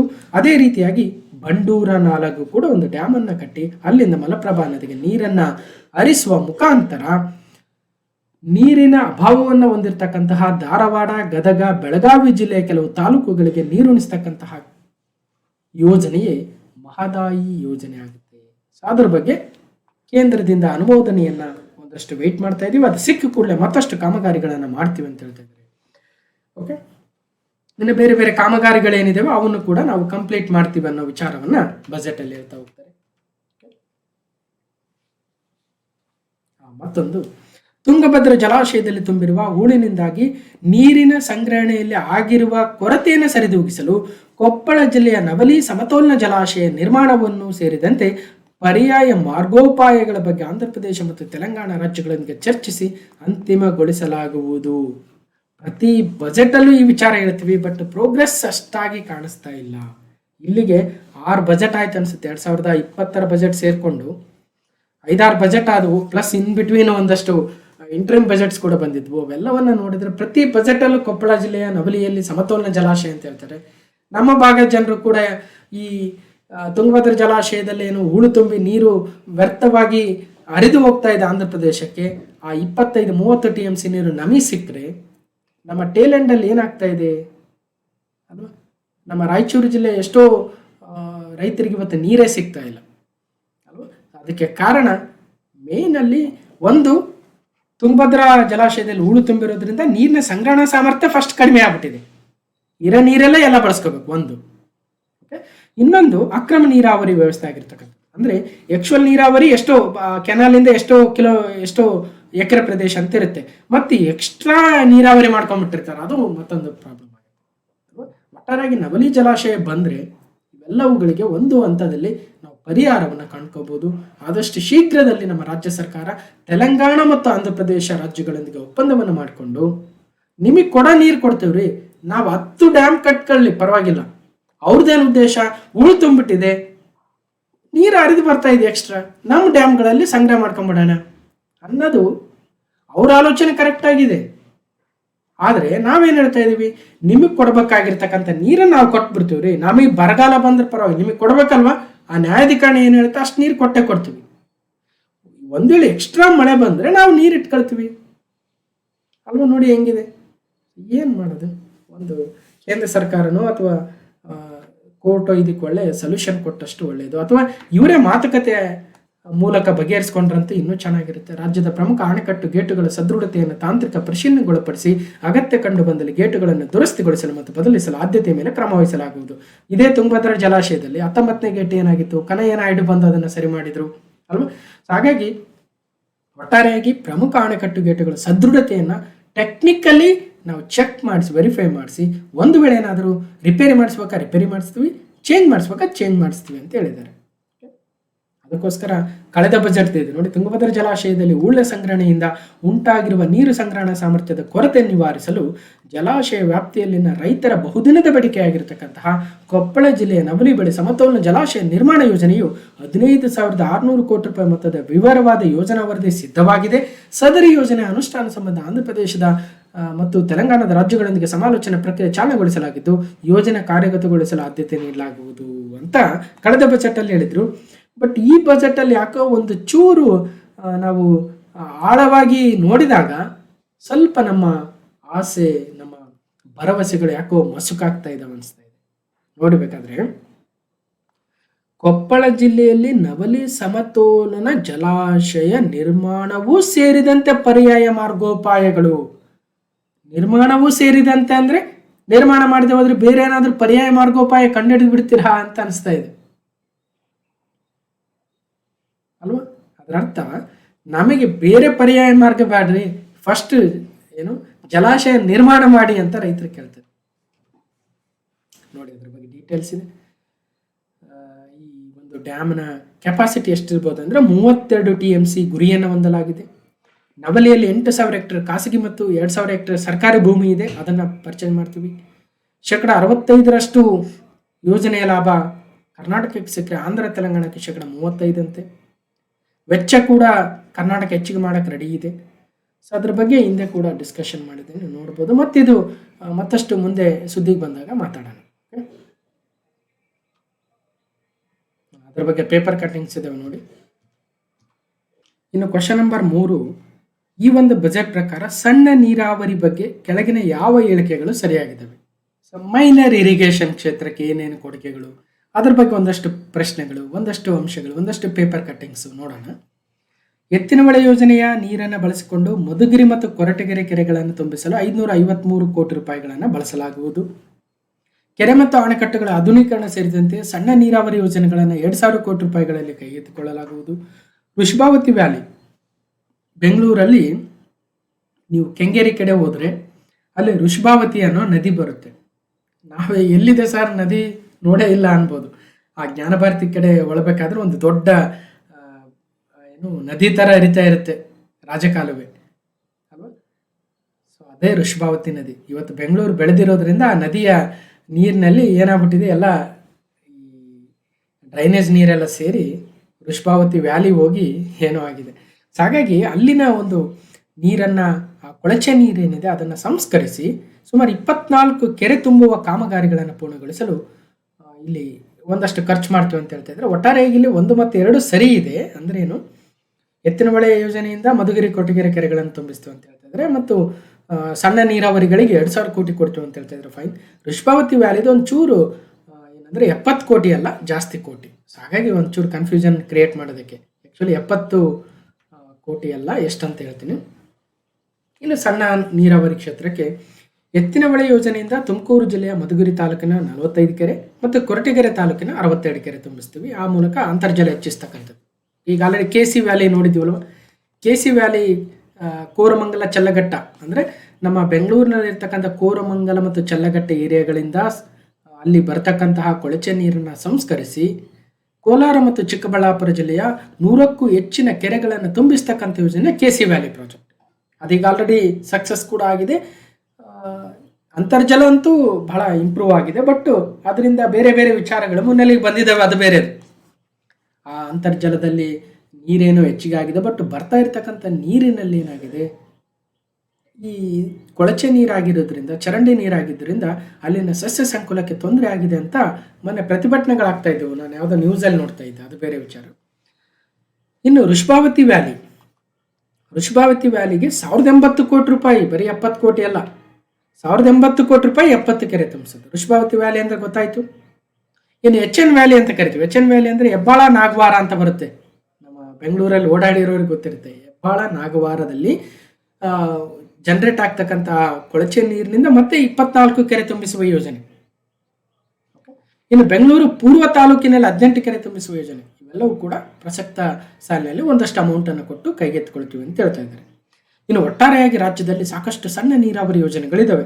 ಒಂದು ಕೆರೆಗಳ ಆಧುನೀಕರಣ ಆಗಿರ್ಬೋದು, ಮತ್ತೊಂದು ಅಣೆಕಟ್ಟುಗಳ ನಿರ್ಮಾಣ, ಪಿಕಪ್ ಡ್ಯಾಮ್ಗಳ ನಿರ್ಮಾಣ ಆಗಿರ್ಬೋದು, ಕಿಂಡಿ ಅಣೆಕಟ್ಟುಗಳಂತ ಪ್ರತಿ ಸಲ ಬಜೆಟಲ್ಲಿ ಮಾತಾಡ್ತಾ ಇದ್ದೀವಿ. ಇವಾಗ ಸ್ವಲ್ಪ ಅವೆಲ್ಲ ಇಂಪ್ಲಿಮೆಂಟ್ ಆಗಿದ್ದಂಗೆ ಇದಾವೆ. ಇನ್ನು ಏತ ನೀರಾವರಿ ಯೋಜನೆ, ಇವುಗಳೆಲ್ಲದಕ್ಕೆ 2,000 ಕೋಟಿ ರೂಪಾಯಿಗಳ ಮೊತ್ತದ ಹೊಸ ಕಾಮಗಾರಿಗಳನ್ನು ಕೈಗೆತ್ತಿಕೊಳ್ಳಲಾಗುವುದು. 2,000 ಕೋಟಿ ರೂಪಾಯಿ ಮೊತ್ತದ ಹೊಸ ಕಾಮಗಾರಿಗಳು. ಸೊ ಇಲ್ಲಿದೆ ಮತ್ತಷ್ಟು ಡೀಟೇಲ್ಸ್. HN ವ್ಯಾಲಿ 24 ಕೆರೆಗಳು, ಬೆಂಗಳೂರು ಪೂರ್ವ 18 ಕೆರೆಗಳು, ವೃಷಭಾವತಿ ವ್ಯಾಲಿ 70 ಕೆರೆಗಳು. ಇನ್ನು ಸಮೃದ್ಧ ಅಂತರ್ಜಲ ಸಂಪತ್ಭರಿತ ಕರ್ನಾಟಕಕ್ಕೆ ಏನೇನು ಡೀಟೇಲ್ಸ್ ಇದೆ, ಈವನ್ ಇನ್ ಇಂಗ್ಲಿಷ್ ಆಲ್ಸೋ ಕೊಟ್ಟಿರ್ತಕ್ಕಂಥದ್ದು. ಕ್ವಶನ್ ನಂಬರ್ 4, ಕರ್ನಾಟಕದ ಶಾಲಾ ಶಿಕ್ಷಣ ವ್ಯವಸ್ಥೆಯಲ್ಲಿನ ಉಪಕ್ರಮಗಳಿಗೆ ಸಂಬಂಧಿಸಿದಂತೆ ನೋಡಿ, initiatives which are taken in Karnataka education system, school education system ಬಗ್ಗೆ ಯಾವ ಇನಿಷಿಯೇಟಿವ್ನ ತರ್ತೀವಿ ಅಂತ ಹೇಳ್ತಾ ಇದ್ದಾರೆ ನೋಡೋಣ. 1, ಏಷ್ಯಾ ಅಭಿವೃದ್ಧಿ ಬ್ಯಾಂಕಿನ ನೆರವಿನೊಂದಿಗೆ 500 ಹೊಸ ಕರ್ನಾಟಕ ಪಬ್ಲಿಕ್ ಶಾಲೆಗಳನ್ನು ಸ್ಥಾಪಿಸಲಾಗುವುದು. 1ನೇ ಹೇಳಿಕೆ. ಶಾಲಾ ಮಕ್ಕಳಿಗೆ ವಾರದಲ್ಲಿ 6 ದಿನ ಮೊಟ್ಟೆ ಮತ್ತು ಬಾಳೆಹಣ್ಣುಗಳನ್ನು ವಿತರಿಸಲಾಗುವುದು. 2ನೇ ಹೇಳಿಕೆ. ಇದಕ್ಕೆ ಯಾರು ಸಹಾಯವನ್ನು ಮಾಡ್ತಾರೆ? ಅಜಿಂ ಪ್ರೇಮ್ಜಿ ಫೌಂಡೇಶನ್ ಅಥವಾ ಬೈಕಾನ್ ಫೌಂಡೇಶನ್, ಇನ್ಫೋಸಿಸ್ ಫೌಂಡೇಶನ್ ನೋಡೋಣ. ಸಾಯಿ ಶ್ಯೂರ್ಗಾಗಿ ಹೆಲ್ತ್ ಮಿಕ್ಸ್ ಅನ್ನು ವಾರಕ್ಕೆ 5 ದಿನ ವಿತರಿಸಲಾಗುತ್ತದೆ. ಇದಕ್ಕೆ ಯಾರು ಕೊಡುಗೆ ಕೊಡ್ತಾ ಇದ್ದಾರೆ? 1, 2, 3 ಅಂದರೆ 3 ಕೂಡ ಸರಿಯಾದ ಹೇಳಿಕೆಗಳಾಗ್ತವೆ. ಶಾಲಾ ಶಿಕ್ಷಣ, ಶೋಷಿತರ ಬಹಿಷ್ಕೃತರ ಕಣ್ಣೀರನ್ನು ತೊಡೆದು ಹಾಕು, ಜಾತಿ ವ್ಯವಸ್ಥೆ ಸಂಕೋಲೆಯನ್ನು ಮುರಿದು ಶಿಕ್ಷಣ ಪಡೆದುಕೋ ಅಂತ ಮಾತೆ ಸಾವಿತ್ರಿಬಾಯಿ ಫುಲೆರವರು ಹೇಳಿದ್ದಾರೆ. ಪೂರ್ವ ಪ್ರಾಥಮಿಕದಿಂದ ಪದವಿ ಪೂರ್ವ ಹಂತದವರೆಗೂ ಕೂಡ ಒಂದೇ ಸೂರಿನಡಿ ಗುಣಮಟ್ಟದ ಶಿಕ್ಷಣವನ್ನು ನೀಡಲು ನಮ್ಮ ಸರ್ಕಾರದ ಇಂದಿನ ಅವಧಿಯಲ್ಲಿ ಪ್ರಾರಂಭಿಸಲಾಗಿರುವ KPS ಶಾಲೆಗಳು, ಕರ್ನಾಟಕ ಪಬ್ಲಿಕ್ ಶಾಲೆಗಳನ್ನು ವಿಸ್ತರಿಸಲು ಉದ್ದೇಶಿಸಲಾಗಿದೆ. ಇದಕ್ಕೆ ಏಷ್ಯನ್ ಡೆವಲಪ್ಮೆಂಟ್ ಬ್ಯಾಂಕ್ ADB ನೆರವಿನೊಂದಿಗೆ 2,500 ಕೋಟಿ ರೂಪಾಯಿ ವೆಚ್ಚದಲ್ಲಿ 500 ಹೊಸ ಕರ್ನಾಟಕ ಪಬ್ಲಿಕ್ ಶಾಲೆಗಳನ್ನು ನಿರ್ಮಿಸಲಾಗುವುದು. Very important. 500 ಹೊಸ KPS ಸ್ಕೂಲ್ಗಳು ಯಾರ ನೆರವಿನೊಂದಿಗೆ ಅಂತ ಕೇಳ್ತಾರೆ, ADB. ಸೊ 500 ಹೊಸ ಕರ್ನಾಟಕ ಪಬ್ಲಿಕ್ ಶಾಲೆಗಳನ್ನು ನಿರ್ಮಿಸಲು ಬಜೆಟ್ ಅಲ್ಲಿ ಘೋಷಣೆ ಮಾಡಲಾಗಿದ್ದು, ಇದಕ್ಕೆ ಸಹಾಯವನ್ನು ನೀಡತಕ್ಕಂತಹ ಸಂಸ್ಥೆಯ ಹೆಸರೇನು ಅಂತ ಕರೆದ್ರೆ ADB, Asian development bank, NABARD ಅಥವಾ ವರ್ಲ್ಡ್ ಬ್ಯಾಂಕ್ ಅಥವಾ RBI, ಇನ್ನೊಂದು ಯಾವುದೋ ಕೊಡ್ಬೋದು, ನೆನ್ಪಿಟ್ಕೊಂಡಿರಿ. ಮತ್ತು ಶಾಲಾ ಮಕ್ಕಳ ಅಪೌಷ್ಟಿಕತೆಯನ್ನು ನಿವಾರಿಸುವ ನಿಟ್ಟಿನಲ್ಲಿ ಪ್ರಸ್ತುತ 53 ಲಕ್ಷ ಮಕ್ಕಳಿಗೆ ವಾರದಲ್ಲಿ 2 ದಿನ ವಿತರಿಸಲಾಗುತ್ತಿರುವ ಮೊಟ್ಟೆ ಮತ್ತು ಬಾಳೆಹಣ್ಣನ್ನು ಅಜಿಂ ಪ್ರೇಮ್ಜಿ ಫೌಂಡೇಶನ್ ಸಹಯೋಗದೊಂದಿಗೆ 1500 ಕೋಟಿ ರೂಪಾಯಿ ವೆಚ್ಚದಲ್ಲಿ ವಾರಕ್ಕೆ 6 ದಿನಕ್ಕೆ ವಿಸ್ತರಿಸಲಾಗಿದೆ. ಈ ಯೋಜನೆಯನ್ನು ಈ ವರ್ಷದಲ್ಲೂ ಕೂಡ ಮುಂದುವರಿಸಲಾಗುವುದು. ಅಜಿಂ ಪ್ರೇಮ್ಜಿ ಫೌಂಡೇಶನ್, ಅಜಿಂ ಪ್ರೇಮ್ಜಿರವರು ಈ ಫಿಲಾಂಥ್ರಪಿಯಲ್ಲಿ ಬಹಳಷ್ಟು ಕೊಡುಗೆಯನ್ನು ಕೊಡ್ತಾ ಇದ್ದಾರೆ ಸಮಾಜಕ್ಕೆ. ಸಮಾಜದಿಂದ ಏನು ಬಂದಿದೆಯೋ ಅದನ್ನು ಮತ್ತೆ ಮರಳಿ ಸಮಾಜಕ್ಕೆ ಕೊಡ್ತಾ ಇರ್ತಕ್ಕಂಥದ್ದು ಅಜಿಂ ಪ್ರೇಮ್ಜಿರವರು. ಅವರ ಫೌಂಡೇಶನ್ ಸಾಕಷ್ಟು ಕಾರ್ಯಕ್ರಮಗಳನ್ನು ತರ್ತಾ ಇದೆ. ಅದರಲ್ಲಿ ಒಂದು ವಾರದಲ್ಲಿ 6 ದಿನ ಮೊಟ್ಟೆ ಅಥವಾ ಬಾಳೆಹಣ್ಣನ್ನು ನೀಡ್ತಕ್ಕಂಥ ಯೋಜನೆಗೆ ಕರ್ನಾಟಕ ಸರ್ಕಾರಕ್ಕೆ ಸಹಯೋಗವನ್ನು 1500 ಕೋಟಿ ರೂಪಾಯಿ ವೆಚ್ಚದಲ್ಲಿ ಮಾಡ್ತಾ ಇದ್ದಾರೆ. 53 ಲಕ್ಷ ಮಕ್ಕಳಿಗೆ ಅಜಿಂ ಪ್ರೇಮ್ಜಿ ಫೌಂಡೇಶನ್, ವಿಪ್ರೋ ಸಂಸ್ಥೆ ಇದೆಯಲ್ಲ ಅದರ ಓನರ್. ಇನ್ನು ಶಾಲಾ ಮಕ್ಕಳಿಗೆ ಶ್ರೀ ಸತ್ಯಸಾಯಿ ಅನ್ನಪೂರ್ಣ ಟ್ರಸ್ಟ್ ವತಿಯಿಂದ ಪ್ರಸ್ತುತ ವಾರದಲ್ಲಿ 3 ದಿನ ಸಾಯಿ ಶ್ಯೂರ್ಗಾಗಿ ಹೆಲ್ತ್ ಮಿಕ್ಸ್ ಪುಡಿಯನ್ನು ಬಿಸಿ ಹಾಲಿನೊಂದಿಗೆ ಮಿಶ್ರಣ ಮಾಡಿ ವಿತರಿಸಲಾಗ್ತಾ ಇದೆ. ಈ ಕಾರ್ಯಕ್ರಮವನ್ನು ವಾರದ 5 ದಿನಗಳವರೆಗೆ ವಿಸ್ತರಿಸಲಾಗುವುದು. ಯಾರ ಅಡಿಯಲ್ಲಿ? ಶ್ರೀ ಸತ್ಯಸಾಯಿ ಅನ್ನಪೂರ್ಣ ಟ್ರಸ್ಟ್ ಅವರ ವತಿಯಿಂದ. ಇನ್ನು ಸರ್ಕಾರಿ ಪ್ರಾಥಮಿಕ ಮತ್ತು ಪ್ರೌಢಶಾಲೆಗಳ ಅತಿಥಿ ಶಿಕ್ಷಕರು ಮತ್ತು ಪದವಿ ಪೂರ್ವ ಕಾಲೇಜುಗಳ ಅತಿಥಿ ಉಪನ್ಯಾಸಕರಿಗೆ ಪ್ರಸ್ತುತ ನೀಡ್ತಾ ಇರತಕ್ಕಂಥ ಮಾಸಿಕ ಗೌರವಧನವನ್ನು 2,000 ರೂಪಾಯಿ ಮತ್ತು ಸರ್ಕಾರಿ ಶಾಲೆಗಳಲ್ಲಿ ಬಿಸಿಯೂಟ ತಯಾರಿಸುವ ಸಿಬ್ಬಂದಿಗೆ ಮಾಸಿಕ ಗೌರವಧನವನ್ನು ತಲಾ 1,000 ರೂಪಾಯಿವರೆಗೆ ಹೆಚ್ಚಿಸಲಾಗುವುದು. ಶಿಕ್ಷಣದ ಮೂಲಕ ಬದಲಾವಣೆಗೆ ಮುನ್ನುಡಿ.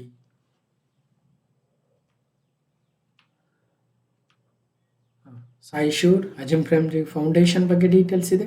ಇನ್ನು ಕ್ವಶನ್ ನಂಬರ್ 5, ಈ ಒಂದು ಬಜೆಟ್ ಪ್ರಕಾರ ಕರ್ನಾಟಕದಲ್ಲಿ ಕಲಿಕೆಯ ಫಲಿತಾಂಶಗಳನ್ನು ಸುಧಾರಿಸುವ ಉಪಕ್ರಮಗಳ ಬಗ್ಗೆ ಕೆಳಗಿನ ಯಾವ ಹೇಳಿಕೆಗಳು ಸರಿಯಾಗಿದ್ದಾವೆ?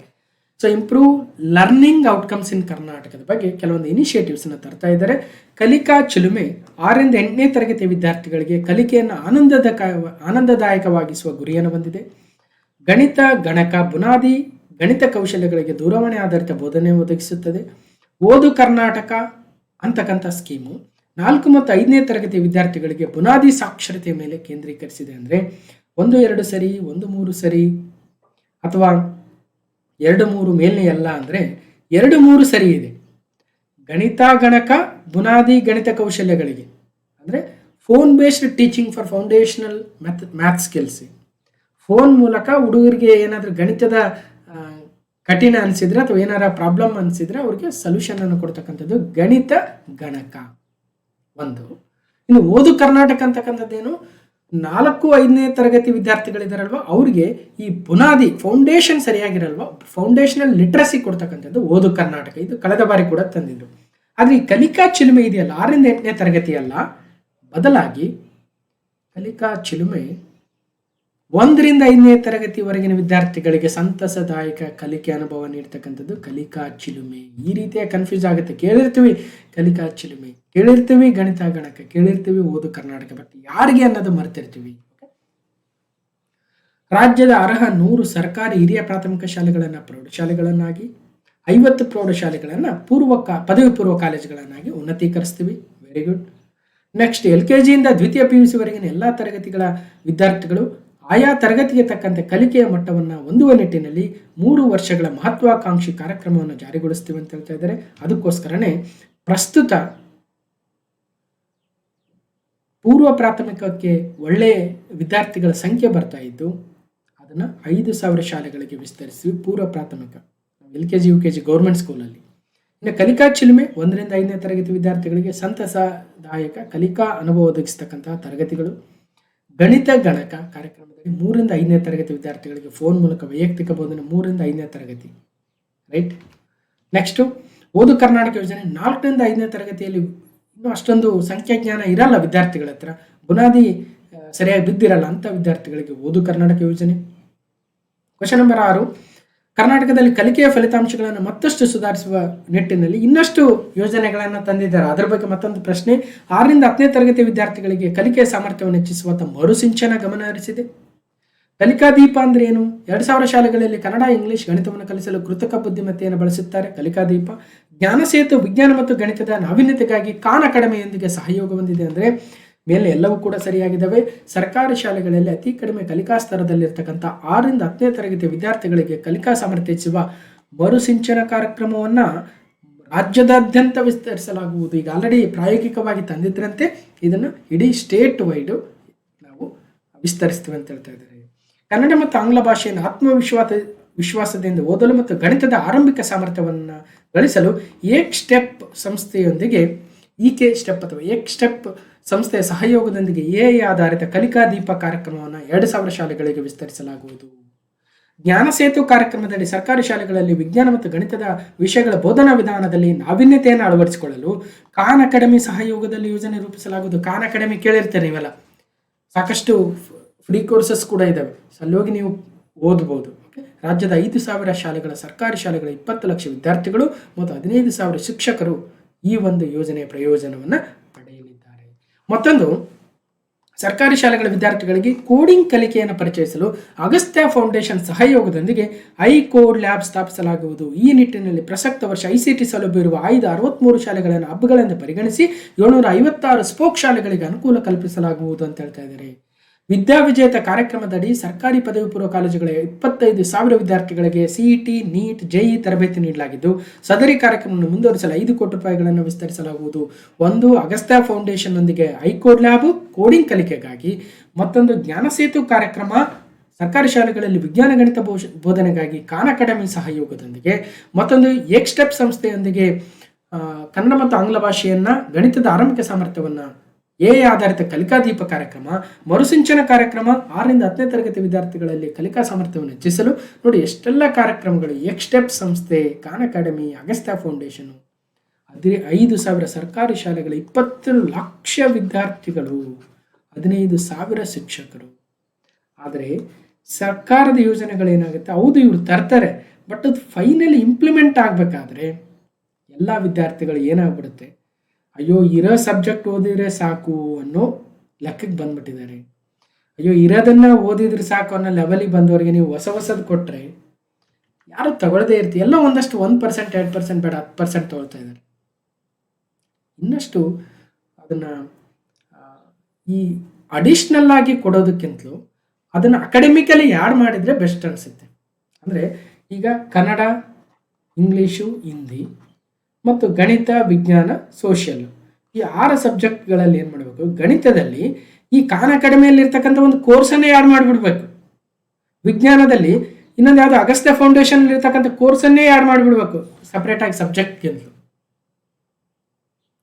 ಇದೆಲ್ಲ ಓದಿ ಎಕ್ಸ್ಟ್ರಾ ಓದಿ ಅಂದಾಗ ಆ ಹುಡುಗರು ಏನು ಮಾಡ್ತಾ ಇದ್ದಾರೆ, ಹಿಂದೇಟ್ ಆಗ್ತಾ ಇದ್ದಾರೆ. ಒಂದು ಅರ್ಥ ಮಾಡ್ಕೋಬೇಕು ನಾವು. ಅದಕ್ಕೋಸ್ಕರ ನಮ್ಮ ಡಿಗ್ರಿಗಳಲ್ಲಿ ಏನು ಮಾಡ್ತಿದ್ದಾರೆ, ಈಗ NEPದಲ್ಲಿ CGPAದಲ್ಲಿ ಆ್ಯಡ್ ಮಾಡೋಕ್ಕೆ ಪ್ರಯತ್ನ ಮಾಡಿದರು, ಬಟ್ ಅದು ಕೂಡ ಅಷ್ಟಾಗಿ ಇಂಪ್ಲಿಮೆಂಟ್ ಆಗ್ತಾ ಇಲ್ಲ. ಒಟ್ಟಾರೆಯಾಗಿ ಸರ್ಕಾರ ಇಂಥ ಯೋಜನೆಗಳಂತೂ ತರ್ತಾ ಇದೆ. ನೋಡ್ಬೋದು, ಜ್ಞಾನ ಸೇತು, ಐಕೋಡ್ ಲ್ಯಾಬ್ಸ್ ಇಂದ ಅಗಸ್ತ್ಯ ಫೌಂಡೇಶನ್, ವಿದ್ಯಾವಿಜೇತ. ಸೊ ಸಾಕಷ್ಟು ಕಲಿಕೆಗೆ ಸಹಕಾರ ನೀಡಲು ಸರ್ಕಾರ ಅಂತೂ ಸಾಕಷ್ಟು ಯೋಜನೆಗಳನ್ನು ತರ್ತಾ ಇದೆ. Agastya foundation, Bengaluru head quarters, Khan academy. ನೋಡ್ಬೋದು, ಖಾನ್ ಅಕಾಡೆಮಿ ನೀವು ಸರ್ಚ್ ಮಾಡಿ ನೋಡಿ, ಒಳ್ಳೆ ಟೀಚಿಂಗ್ ಇದ್ದಾವೆ. ಕ್ವಶನ್ ನಂಬರ್ 7, ಈ ಒಂದು ಬಜೆಟ್ ಪ್ರಕಾರ ಕರ್ನಾಟಕದಲ್ಲಿ ಕಲಿಕೆಯ ಫಲಿತಾಂಶಗಳನ್ನು ಸುಧಾರಿಸಲು ಮತ್ತಷ್ಟಿದೆ ನೋಡಿ. ಶಾಲೆಯ ಹಾಜರಾತಿಯನ್ನು ಮೇಲ್ವಿಚಾರಣೆ ಮಾಡಲು ನಿರಂತರ ಎಂಬ ಮುಖ ಗುರುತಿಸುವಿಕೆ ತಂತ್ರಜ್ಞಾನ, face recognition technology to monitor the school attendance. ನಿರಂತರ ಕಲ್ಯಾಣ ಕರ್ನಾಟಕದ 100 ಶಾಲೆಗಳನ್ನು ಅಕ್ಷರ ಆವಿಷ್ಕಾರ ಯೋಜನೆಯಡಿ ಮೇಲ್ದರ್ಜೆಗೇರಿಸಲಾಗುವುದು. ಭಾರತ್ ಸ್ಕೌಟ್ ಗೈಡ್ಸ್ ಅಂತಾರಾಷ್ಟ್ರೀಯ ಯುವ ತರಬೇತಿ ಕೇಂದ್ರವನ್ನು ಬೆಂಗಳೂರಿನಲ್ಲಿ ಸ್ಥಾಪಿಸಲಾಗುವುದು. ಅಂದರೆ ತಪ್ಪಾಗುತ್ತೆ, ಆಕ್ಚುಲಿ ಅದು ಒಂದು ಮಾತ್ರ ಸರಿ. ಒಂದು ಮಾತ್ರ ಸರಿ. ಯಾಕೆ ಎರಡನೇ ತಪ್ಪು? ಅಕ್ಷರ ಆವಿಷ್ಕಾರ ಇದೆ, ಬಟ್ 100 ಶಾಲೆ ಅಲ್ಲ. ಇನ್ನು ಭಾರತ್ ಸ್ಕೌಟ್ ಗೈಡ್ಸ್ ಅಂತಾರಾಷ್ಟ್ರೀಯ ಯುವ ತರಬೇತಿ ಕೇಂದ್ರ, ಹೌದು, ಬೆಂಗಳೂರಿನಲ್ಲ, ಎಲ್ಲಿ ಅಂತ ನೋಡೋಣ. ನಿರಂತರ ಕಾರ್ಯಕ್ರಮದಡಿ ಫೇಸ್ ರೆಕಗ್ನಿಷನ್ ತಂತ್ರಜ್ಞಾನದ ಮೂಲಕ ಮಕ್ಕಳ ಹಾಜರಾತಿಯನ್ನು ಖಚಿತಪಡಿಸುವ ವ್ಯವಸ್ಥೆ.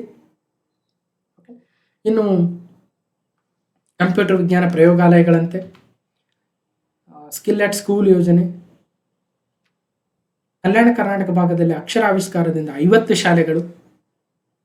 ದಕ್ಷಿಣ ಕನ್ನಡ ಜಿಲ್ಲೆಯ ಪಿಲಿಕುಳದಲ್ಲಿ ಭಾರತ್ ಸ್ಕೌಟ್ ಗೈಡ್ಸ್ನ ಅಂತಾರಾಷ್ಟ್ರೀಯ ಯುವಕ ತರಬೇತಿ ಕೇಂದ್ರ ಬೆಂಗಳೂರು ಅಂತ ಕೊಟ್ಟು ಕನ್ಫ್ಯೂಷನ್ ಮಾಡಿದ್ವಿ. ಆ್ಯಕ್ಚುಲಿ ದಕ್ಷಿಣ ಕನ್ನಡ ಜಿಲ್ಲೆ ಪಿಲಿಕುಳದಲ್ಲಿ ಭಾರತ್ ಸ್ಕೌಟ್ ಗೈಡ್ಸ್, ಹಾಗಾದರೂ ನೆನ್ಪಿಡ್ತೀರಾ ಅಂತ. ಕ್ವಶನ್ ನಂಬರ್ 8, ಈ ಒಂದು ಬಜೆಟ್ ಪ್ರಕಾರ ಕರ್ನಾಟಕದಲ್ಲಿ ಮತ್ತಷ್ಟು ಉನ್ನತ ಶಿಕ್ಷಣದ ಉಪಕ್ರಮಗಳಲ್ಲಿ, ಸ್ಕೂಲ್ ಎಜುಕೇಷನ್ ಅಲ್ಲ ಕಾಲೇಜ್ ಎಜುಕೇಷನ್ ಬಗ್ಗೆ ನೋಡೋದಾದ್ರೆ ಹೈಯರ್ ಎಜುಕೇಷನ್ ಬಗ್ಗೆ, ಉನ್ನತ ಶಿಕ್ಷಣವನ್ನು ಸುಧಾರಿಸಲು ವಿಶ್ವ ಬ್ಯಾಂಕ್ ನೆರವಿನೊಂದಿಗೆ 2,500 ಕೋಟಿ ರೂಪಾಯಿಗಳ ಕಾರ್ಯಕ್ರಮ, ಬೆಂಗಳೂರು ನಗರ ವಿಶ್ವವಿದ್ಯಾಲಯವನ್ನು ಡಾಕ್ಟರ್ ಮನಮೋಹನ್ ಸಿಂಗ್ ಬೆಂಗಳೂರು ನಗರ ವಿಶ್ವವಿದ್ಯಾಲಯ ಎಂದು ಮರುನಾಮಕರಣ, ಚವನಿಂಗ್ ಕರ್ನಾಟಕ ವಿದ್ಯಾರ್ಥಿ ವೇತನ ಕಾರ್ಯಕ್ರಮವು ಪುರುಷ ವಿದ್ಯಾರ್ಥಿಗಳಿಗೆ ಮಾತ್ರ ಅಂದರೆ ತಪ್ಪಾಗುತ್ತೆ, ಯಾಕಂದ್ರೆ ಮಹಿಳಾ ವಿದ್ಯಾರ್ಥಿಗಳಿಗೆ ಮಾತ್ರ. ಹೀಗೆ ಗುಣಮಟ್ಟದ ಉನ್ನತ ಶಿಕ್ಷಣವನ್ನು ಒದಗಿಸಲು ರಾಜ್ಯದ ಪ್ರಥಮ ದರ್ಜೆ ಕಾಲೇಜುಗಳ ಬಲವರ್ಧನೆ ಮತ್ತು ಶಿಕ್ಷಣ ಸಂಸ್ಥೆಗಳಲ್ಲಿ ಉತ್ಕೃಷ್ಟತಾ ಕೇಂದ್ರ ಸೆಂಟರ್ ಆಫ್ ಎಕ್ಸಲೆನ್ಸ್ ಅನ್ನು ವಿಶ್ವ ಬ್ಯಾಂಕ್ ನೆರವಿನೊಂದಿಗೆ. ಇನ್ನು ಬೆಂಗಳೂರು ನಗರ ವಿಶ್ವವಿದ್ಯಾಲಯ ಇದು ವೆರಿ ವೆರಿ ಇಂಪಾರ್ಟೆಂಟು. ಭಾರತದ ಮಾಜಿ ಪ್ರಧಾನಮಂತ್ರಿಗಳು ಡಾಕ್ಟರ್ ಮನಮೋಹನ್ ಸಿಂಗ್ ಅವರ ಹೆಸರಿನಲ್ಲಿ ಬೆಂಗಳೂರು ನಗರ ವಿಶ್ವವಿದ್ಯಾಲಯವನ್ನು ಮರುನಾಮಕರಣ, ಜೊತೆಗೆ ಅದಕ್ಕೆ ಸರ್ಕಾರಿ ಕಲಾ ಕಾಲೇಜು ಮತ್ತು RC ಕಾಲೇಜನ್ನು ಕೂಡ ಘಟಕ ಕಾಲೇಜುಗಳನ್ನಾಗಿ ಮಾಡ್ತಾರಂತೆ. ಮನಮೋಹನ್ ವಿ. ಇನ್ನು ಮಹಿಳಾ ಕಾಲೇಜುಗಳು, ಬೇರೆ ಬೇರೆ ಪಾಲಿಟೆಕ್ನಿಕ್ಗಳನ್ನು ಕೂಡ ನಾವು ಅಭಿವೃದ್ಧಿಪಡಿಸ್ತೀವಿ, ನೇಮಕ ಮಾಡ್ಕೊಳ್ತೀವಿ ಅಂತ ಕೂಡ ಹೇಳ್ತಾ ಇದ್ದಾರೆ. ಯಾರಾದರೂ ಅಸಿಸ್ಟೆಂಟ್ ಪ್ರೊಫೆಸರು ಅಥವಾ ಡಿಪ್ಲೊಮಾ ಕಾಲೇಜ್ ಲೆಕ್ಚರರ್ಗೆ ಟ್ರೈ ಮಾಡ್ತಾ ಇದ್ರೆ ಯು ಕ್ಯಾನ್ ಸ್ಟಾರ್ಟ್ ಪ್ರಿಪ್ರೇಷನ್. ಇನ್ನು ರಾಜ್ಯದ ಸರ್ಕಾರಿ ಪದವಿ ಕಾಲೇಜುಗಳಲ್ಲಿ ವ್ಯಾಸಂಗ ಮಾಡುತ್ತಿರುವ ವಿದ್ಯಾರ್ಥಿನಿಯರಿಗೆ ಇಂಗ್ಲೆಂಡ್ ದೇಶದ ಪ್ರತಿಷ್ಠಿತ ವಿಶ್ವವಿದ್ಯಾಲಯಗಳಲ್ಲಿ ಚವನಿಂಗ್ ಕರ್ನಾಟಕ ಮಾಸ್ಟರ್ಸ್ ಫೆಲೋಶಿಪ್ ನೆರವಿನೊಂದಿಗೆ 1 ವರ್ಷದ ಸ್ನಾತಕೋತ್ತರ ಪದವಿ ಪಡೆಯುವ ಯೋಜನೆಯನ್ನು ರೂಪಿಸಲಾಗಿದೆ. ಓಕೆ, ಕ್ವಶನ್ ನಂಬರ್ 9, ಅಗೇನ್ ಉನ್ನತ ಶಿಕ್ಷಣದ ಉಪಕ್ರಮಗಳ ಬಗ್ಗೆ. UUCMS ಅಂದರೆ United university and college management system ಅಂದರೆ ತಪ್ಪಾಗುತ್ತೆ, ಯಾಕಂದರೆ ಇದು ಬೇರೆ ಇದೆ, ಏನಂತ ಮುಂದೆ ನೋಡೋಣ. ಹಾಗಾಗಿ UUCMS ಭಾಳ ಸುದ್ದಿಯಲ್ಲಿದೆ, ಇದರ ವಿಸ್ತೃತ ರೂಪವೇನು. ನೆಕ್ಸ್ಟು, ಶಿಡ್ಲಘಟ್ಟ ತಾಲೂಕಿನಲ್ಲಿ ವಿಶ್ವೇಶ್ವರಯ್ಯ ತಾಂತ್ರಿಕ ವಿಶ್ವವಿದ್ಯಾಲಯದ ಘಟಕ ಕಾಲೇಜು ಸ್ಥಾಪಿಸಲಾಗುವುದು. ಖಾನ್ ಅಕಾಡೆಮಿ ಸಹಯೋಗದೊಂದಿಗೆ ಶಿಕ್ಷಕರಿಗೆ ಪುನರ್ಮನನ ತರಬೇತಿಯನ್ನು ನೀಡಲಾಗುವುದು. ಅಂದರೆ ಇದು ತಪ್ಪಾಗುತ್ತೆ, ಯಾಕಂದರೆ ಖಾನ್ ಅಕಾಡೆಮಿ ಅಲ್ಲ, ಅಜಿಂ ಪ್ರೇಮ್ಜಿ ಫೌಂಡೇಶನ್ ಇಂದ. ಹಾಗಾಗಿ ಮೇಲಿನ ಯಾವುದೂ ಅಲ್ಲ, ಎಲ್ಲವೂ ತಪ್ಪಂತೆ. ಇವನ್ ಶಿಡ್ಲಘಟ್ಟ ತಾಲೂಕಿನಲ್ಲಿ ಅಲ್ಲ. ಉನ್ನತ ಶಿಕ್ಷಣ ಸಂಸ್ಥೆಗಳ ಸಮಗ್ರ ನಿರ್ವಹಣೆಗಾಗಿ ಜಾರಿ ಮಾಡಿರುವ UUCMS ತಂತ್ರಾಂಶವನ್ನು ಇನ್ನೂ ಪರಿಣಾಮಕಾರಿಯಾಗಿ ಅನುಷ್ಠಾನಗೊಳಿಸ್ತೀವಿ, 30 ಕೋಟಿ ಕೊಡ್ತೀವಿ. ಚಿಕ್ಕಬಳ್ಳಾಪುರ ತಾಲೂಕಿನ ಚಿಂತಾಮಣಿ ತಾಲೂಕಿನಲ್ಲಿ, ಶಿಡ್ಲಘಟ್ಟ ತಾಲೂಕಲ್ಲ, ಚಿಂತಾಮಣಿ ತಾಲೂಕಿನಲ್ಲಿ ವಿಶ್ವೇಶ್ವರಯ್ಯ ತಾಂತ್ರಿಕ ವಿಶ್ವವಿದ್ಯಾಲಯದ ಘಟಕ ಕಾಲೇಜು, ಅಜಿಂ ಪ್ರೇಮ್ಜಿ ಫೌಂಡೇಶನ್ ಸಹಯೋಗದೊಂದಿಗೆ ಕಾಲೇಜು ಶಿಕ್ಷಣ ಇಲಾಖೆ ಎಲ್ಲ ಬೋಧಕರಿಗೆ ಬೋಧನಾ ಮತ್ತು ಕಲಿಕಾ ಉತ್ತಮಪಡಿಸಲು ಪುನರ್ಮನನ ತರಬೇತಿ, ರಿಓರಿಯೆಂಟೇಷನ್ ಟ್ರೈನಿಂಗ್ ಆಗುತ್ತೆ. ಪ್ರೊಫೆಸರ್ ನಂಜುಂಡಸ್ವಾಮಿ ಸಂಶೋಧನಾ ಪೀಠವನ್ನು ಮೈಸೂರು ವಿಶ್ವವಿದ್ಯಾಲಯದಲ್ಲಿ ಪ್ರಾರಂಭಿಸಲಾಗುವುದು. UUCMS ಅಂದರೆ unified university and college management system ಆಗುತ್ತೆ. ಇವತ್ತು ಡಿಗ್ರಿ ಓದ್ತಾ ಇರ್ತಕ್ಕಂತಹ ಎಲ್ಲ ವಿದ್ಯಾರ್ಥಿಗಳು ಕೂಡ UUCMS ಅಲ್ಲೇ ತಮ್ಮ ಅಡ್ಮಿಷನ್ ಅನ್ನು ತೆಗೆದುಕೊಳ್ಬೇಕಾಗುತ್ತೆ. ಏಕೀಕೃತವಾಗಿರ್ತಕ್ಕಂಥ ಒಂದು ನಿರ್ವಹಣಾ ವ್ಯವಸ್ಥೆ. ಇನ್ನು ಖಾನ್ ಅಕಾಡೆಮಿ ಬಗ್ಗೆ ಆಲ್ರೆಡಿ ನೋಡ್ತಾ ಇದ್ವಿ, ಅಜಿಂ ಪ್ರೇಮ್ಜಿ ಫೌಂಡೇಶನ್ ಬಗ್ಗೆ ಕೂಡ ಗೊತ್ತಿದೆ ಈಗ ಆಲ್ರೆಡಿ. ಇನ್ನು Kalyana Karnataka development regional development board ಬಗ್ಗೆ ಕೂಡ ನೋಡ್ಬೋದು. ಇನ್ನು ಕ್ವಶನ್ ನಂಬರ್ 10, ಈ ಒಂದು ಬಜೆಟ್ ಪ್ರಕಾರ ಕರ್ನಾಟಕದ ಆರೋಗ್ಯ ಉಪಕ್ರಮಗಳಿಗೆ ಸಂಬಂಧಿಸಿದಂತೆ ಈ ಕೆಳಗಿನ ಹೇಳಿಕೆಗಳು. ಆರೋಗ್ಯ ಉಪಕ್ರಮ ಅಥವಾ ಹೆಲ್ತ್ ಇನಿಷಿಯೇಟಿವ್ಸ್ ಬಗ್ಗೆ. ಮೊದಲನೇದು, ಆಶಾ ಕಿರಣ ಕಾರ್ಯಕ್ರಮದ ಅಡಿಯಲ್ಲಿ 1.4 ಕೋಟಿ ಜನರನ್ನ ಕಣ್ಣಿನ ಸಮಸ್ಯೆಗಳನ್ನು ಪರೀಕ್ಷಿಸಲಾಯಿತು. ಆಶಾ ಕಿರಣ ಸ್ಕೀಮ್ ಬಗ್ಗೆ ಎಕ್ಸಾಮಲ್ಲಿ ಪ್ರಶ್ನೆ ಬಂದಿತ್ತು. ಕರ್ನಾಟಕ ಬ್ರೈನ್ ಹೆಲ್ತ್ ಇನಿಷಿಯೇಟಿವ್ ಕಬಿ ವಿಸ್ತರಣೆಗಾಗಿ 20 ಕೋಟಿ ರೂಪಾಯಿಗಳ ಹಂಚಿಕೆ. ಗರ್ಭಕಂಠದ ಕ್ಯಾನ್ಸರ್ ತಡೆಗಟ್ಟುವ ಕಾರ್ಯಕ್ರಮವನ್ನು ಮೊದಲ ಹಂತದಲ್ಲಿ ಕರ್ನಾಟಕದ ಎಲ್ಲ ತಾಲೂಕುಗಳು ಒಳಗೊಂಡಿರುತ್ತೆ. ಅಂದರೆ ತಪ್ಪು, 3ನೇದು ಕೆಲವು ತಾಲೂಕುಗಳು ಮಾತ್ರ. ಆಶಾ ಕಿರಣ ರಾಷ್ಟ್ರೀಯ ಅಂಧತ್ವ ನಿವಾರಣಾ ಕಾರ್ಯಕ್ರಮದಡಿ 1.4 ಕೋಟಿ ಜನರಿಗೆ ಕಣ್ಣಿನ ತಪಾಸಣೆ, 3.3 ಲಕ್ಷ ಜನರಿಗೆ ಉಚಿತ ಕನ್ನಡಕ, 93,800 ಜನರಿಗೆ ಕಣ್ಣಿನ ಶಸ್ತ್ರಚಿಕಿತ್ಸೆಯನ್ನು ಆಲ್ರೆಡಿ ಕೈಗೊಳ್ಳಲಾಗಿದೆ. ಆಶಾ ಕಿರಣ ಸ್ಕೀಮು ಯಾವ ಜಿಲ್ಲೆಗಳಲ್ಲಿ ಮೊದಲು ಪ್ರಾಯೋಗಿಕವಾಗಿ ಉದ್ಘಾಟನೆ ಮಾಡಿದ್ರು ಅಂತ ಮಾತಾಡಿದ್ವಿ. ನಂತರ ಇಡೀ ರಾಜ್ಯಾದ್ಯಂತ ವಿಸ್ತರಣೆ ಮಾಡಿದ್ರು ಅಂತ ಕೂಡ ಡಿಸ್ಕಷನ್ ಮಾಡಿದ್ವಿ ಕರೆಂಟ್ ಅಫೇರ್ಸಲ್ಲಿ. ಇನ್ನು ನರವೈಜ್ಞಾನಿಕ ಕಾಯಿಲೆಗಳಿಗೆ ಕರ್ನಾಟಕ ಮೆದುಳು ಆರೋಗ್ಯ ಉಪಕ್ರಮದಡಿ ಕಬಿ ನಿಮಾನ್ ಸಹಯೋಗದೊಂದಿಗೆ ಒಂದಷ್ಟು ತಪಾಸಣೆ ಮಾಡಿ ಚಿಕಿತ್ಸೆಯನ್ನು ಕೂಡ ನೀಡಲಾಗಿದೆ. ಸೊ ಮತ್ತಷ್ಟು ಡೀಟೇಲ್ಸ್ ಇದೆ ನೋಡ್ಬೋದು. ಆರೋಗ್ಯ ಮತ್ತು ಕುಟುಂಬ ಕಲ್ಯಾಣದಲ್ಲಿ